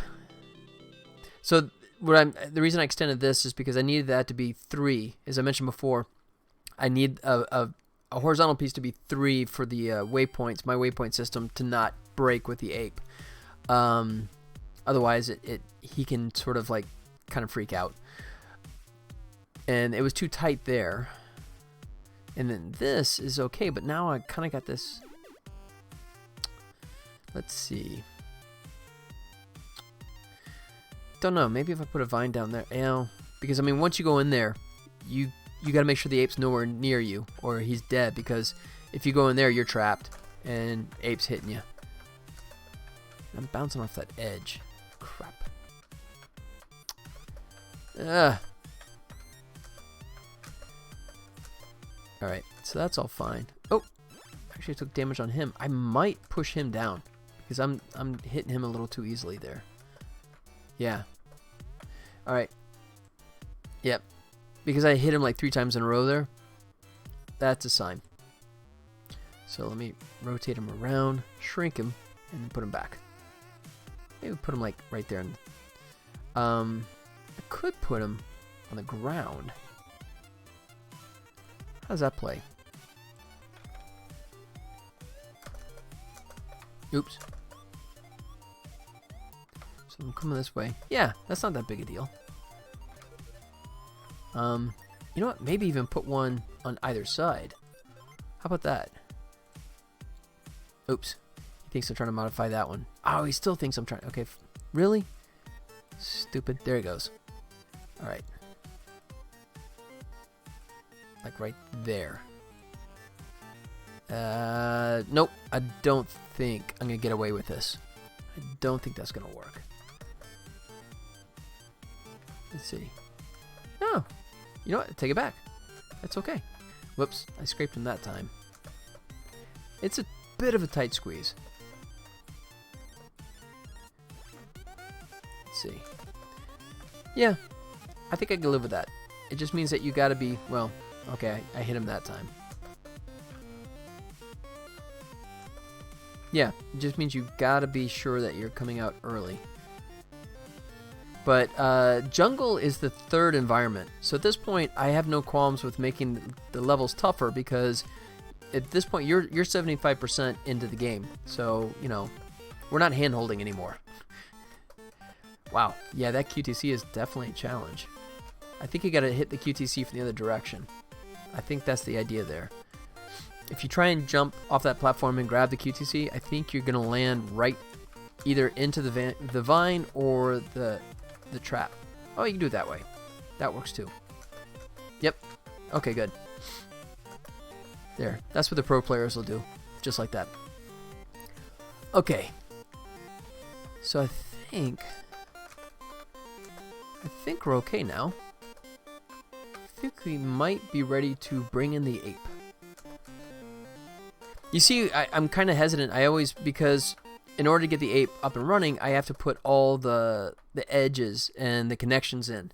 So I want to make sure that this is playing well before I take that step, because moving the stuff around is always a big pain. But I think this is pretty cool.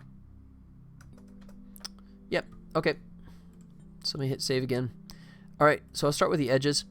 And it doesn't matter where I put all the stuff in the terms of order, but I just kind of work my way around. So I'm putting the one here, so I switch it to left.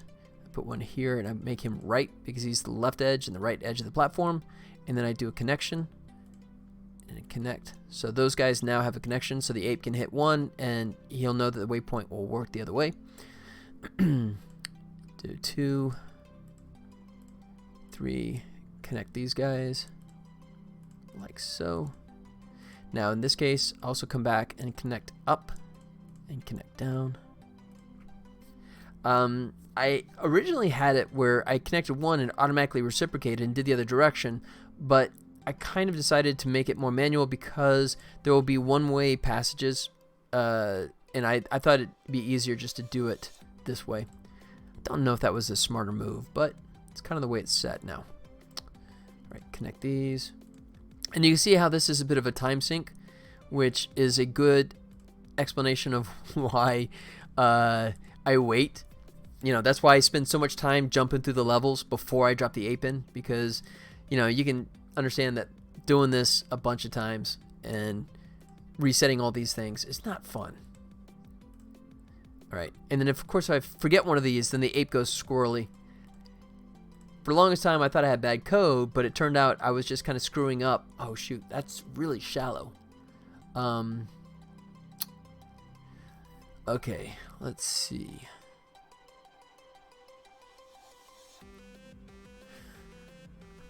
Okay. My concern is here, going from 5 to 6. That's a really shallow jump. And I don't think I want him to jump all the way across to here, because that's going to be kind of confusing to the gamer. So, I'll tell you what.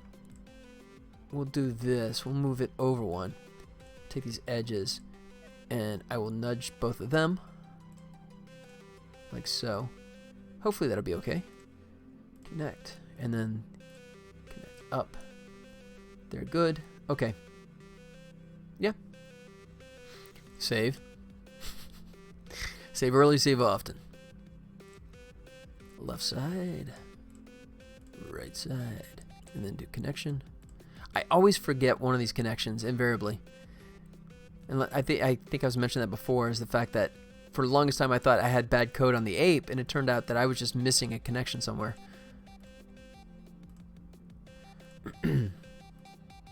Now I have enough confidence in the code that when ape goes squirrely, I kind of go, okay, who did I miss?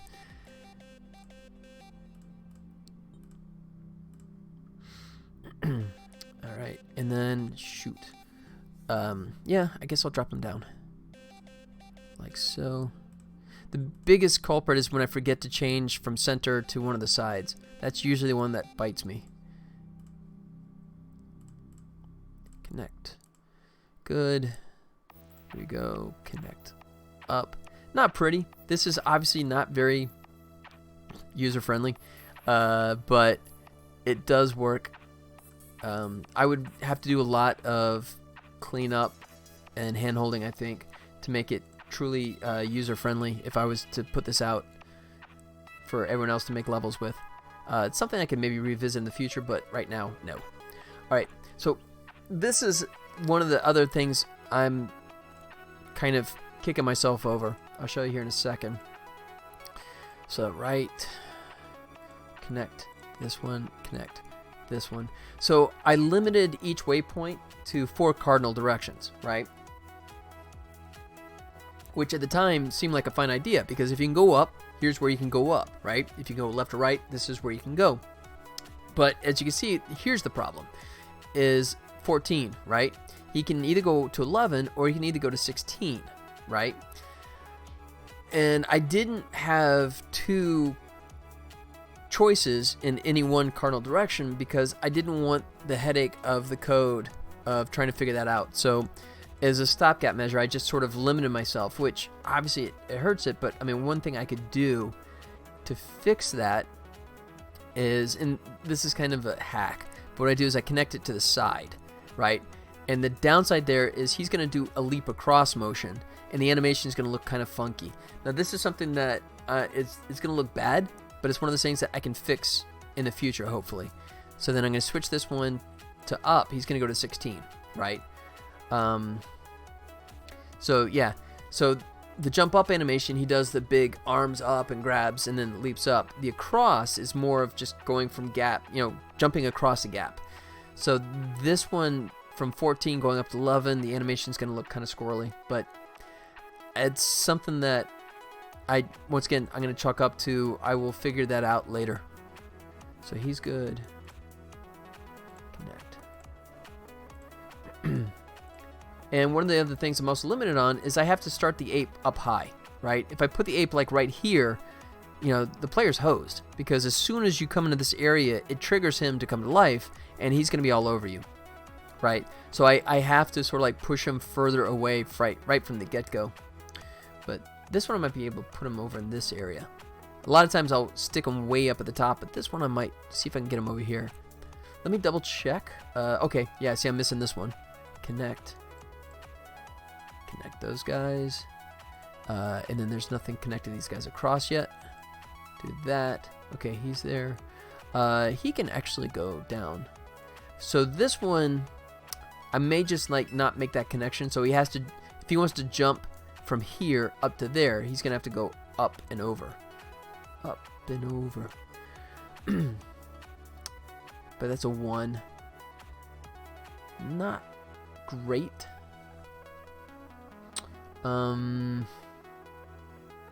And if I extend that, it's going to really squish you with the vines there. Alright, so I'm going to leave this. This kind of is counter to what I like. Obviously, I like it to be like at least a couple tiles in length for this kind of vertical move. But I'll leave it for the time being. Because if I cut this short, then this waypoint is going to start stepping on the toes of this plant trap.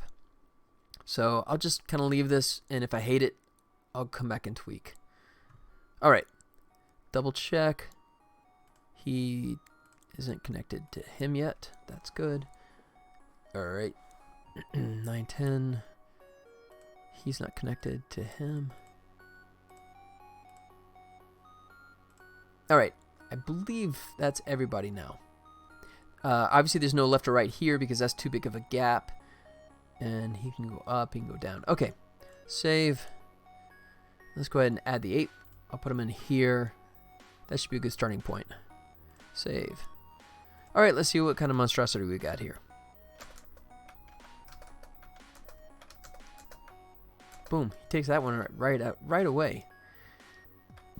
Alright, so if we follow suit on that, I might be able to... Oops. Oh, shoot. Yeah, see, I'm screwed. If you ever get in that situation, you're absolutely screwed at that point.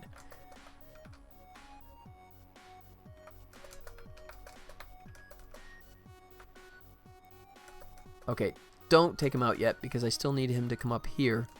Oh, shoot. And take out that one. Oh, crap. Alright, so, okay, that's... Okay, let me do this. Okay, this is what I talked about before. I'm going to create a unreachable fake waypoint to coerce him into going up into the corner up in here. So, I'm going to add this one here. I'm going to leave it as a center. That's fine.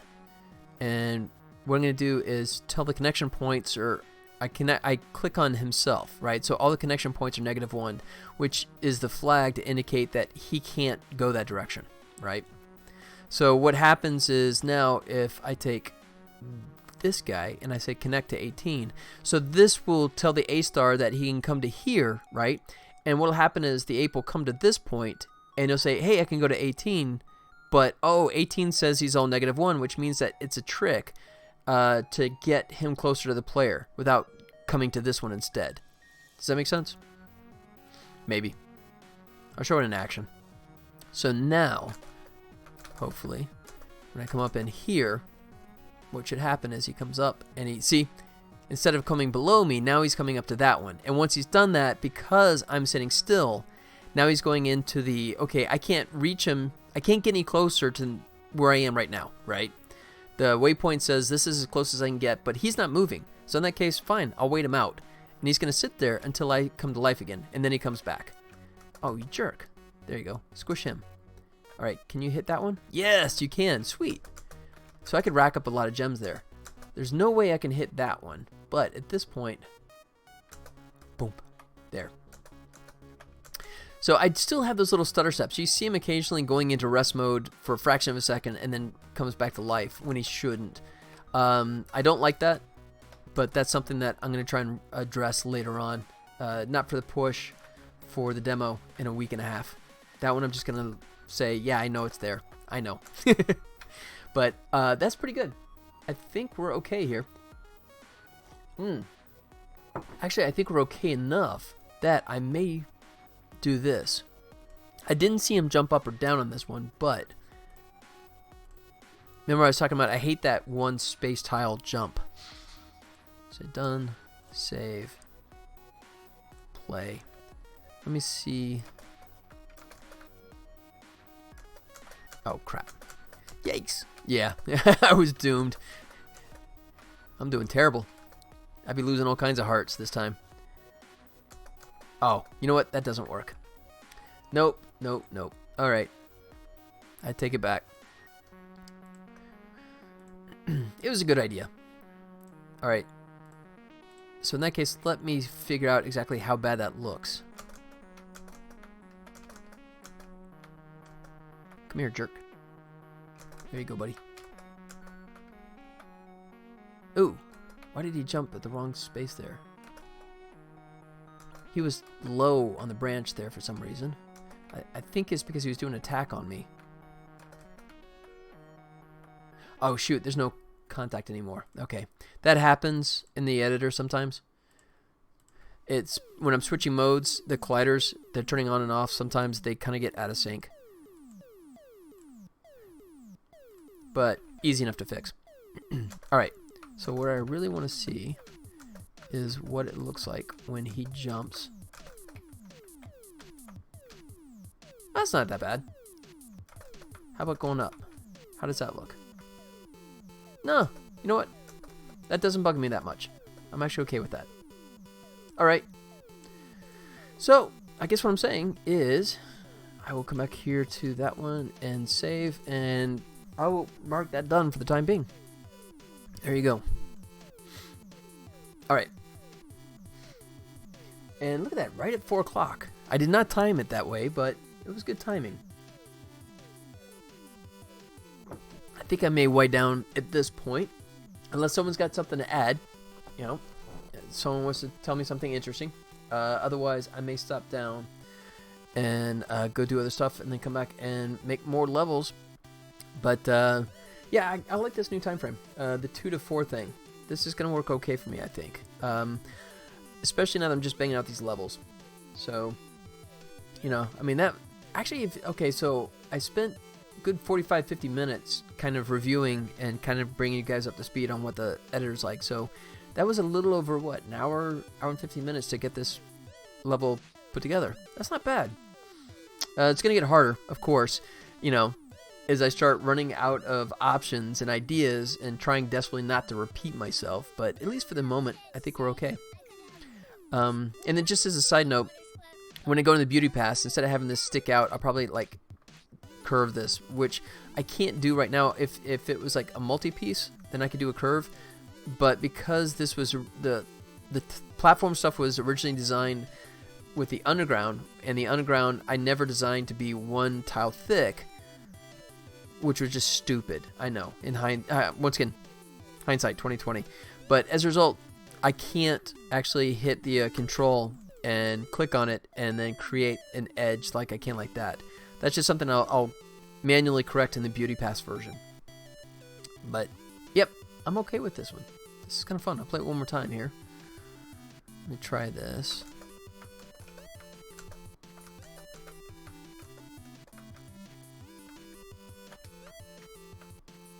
There it goes, and he takes out that one too. Whoa. Hey, jerk. Why are you not coming that way? Uh-oh, I might have a broken path there. You notice he doesn't want to, if I'm down here, he wants to, there, he doesn't chase me across, he goes back up. Then I did, right there, look at that. See, that's the kind of thing that I have to look for. And there's a perfect example of it. So if I hit him, say connect, like that, save, there we go. Because I thought it was weird, why is he going up when he could just come straight at me? And the reason why is because I forgot the waypoint there. Now he should just come down and come right at me, just like that. Alright, come here, doofus. Oh shoot, now I gotta try and reverse him around. There he goes. So I can get him to hit this vine. Like that. There he goes. Sweet. Alright. And then finally, I gotta make him take it. Oh, that works too. Oops. There it goes. Sweet. So you got a couple of ways of actually approaching that one too. Now, boom, I get to take him out. And then, as I mentioned from the beginning, this vine up here, he's just there. He's just there to annoy you. You're not going to take him out. And then, yeah, on to the next. Sweet. Save one more time, make sure we're all good. Fantastic. All right. So, I think I will stop down right there for the stream. I'll be back Wednesday. Hopefully have a few more levels knocked out. Hopefully maybe even enough that I can move on to spaceship level. That would be very good right now. Then get everything else plugged into play. All right. Thank you guys for hanging out with me. I appreciate the company. And for the lurkers out there, thanks for hanging out anyways. And for those for chatting, below the stone and blue screen, thanks guys. I always enjoy talking to you guys for sure. I will be back Wednesday at my new bat time, new bat channel, starting at 2 p.m. Pacific Standard Time for me, and going to 4-ish. Yeah, we'll see. I mean, if it's something that wants me to drag through, I'll go later than 4. But if it's a nice cutoff point, I'm going to wrap it up at 4. So I will see you guys in 2 days. All right? All right, guys. Take care of yourselves. Adios.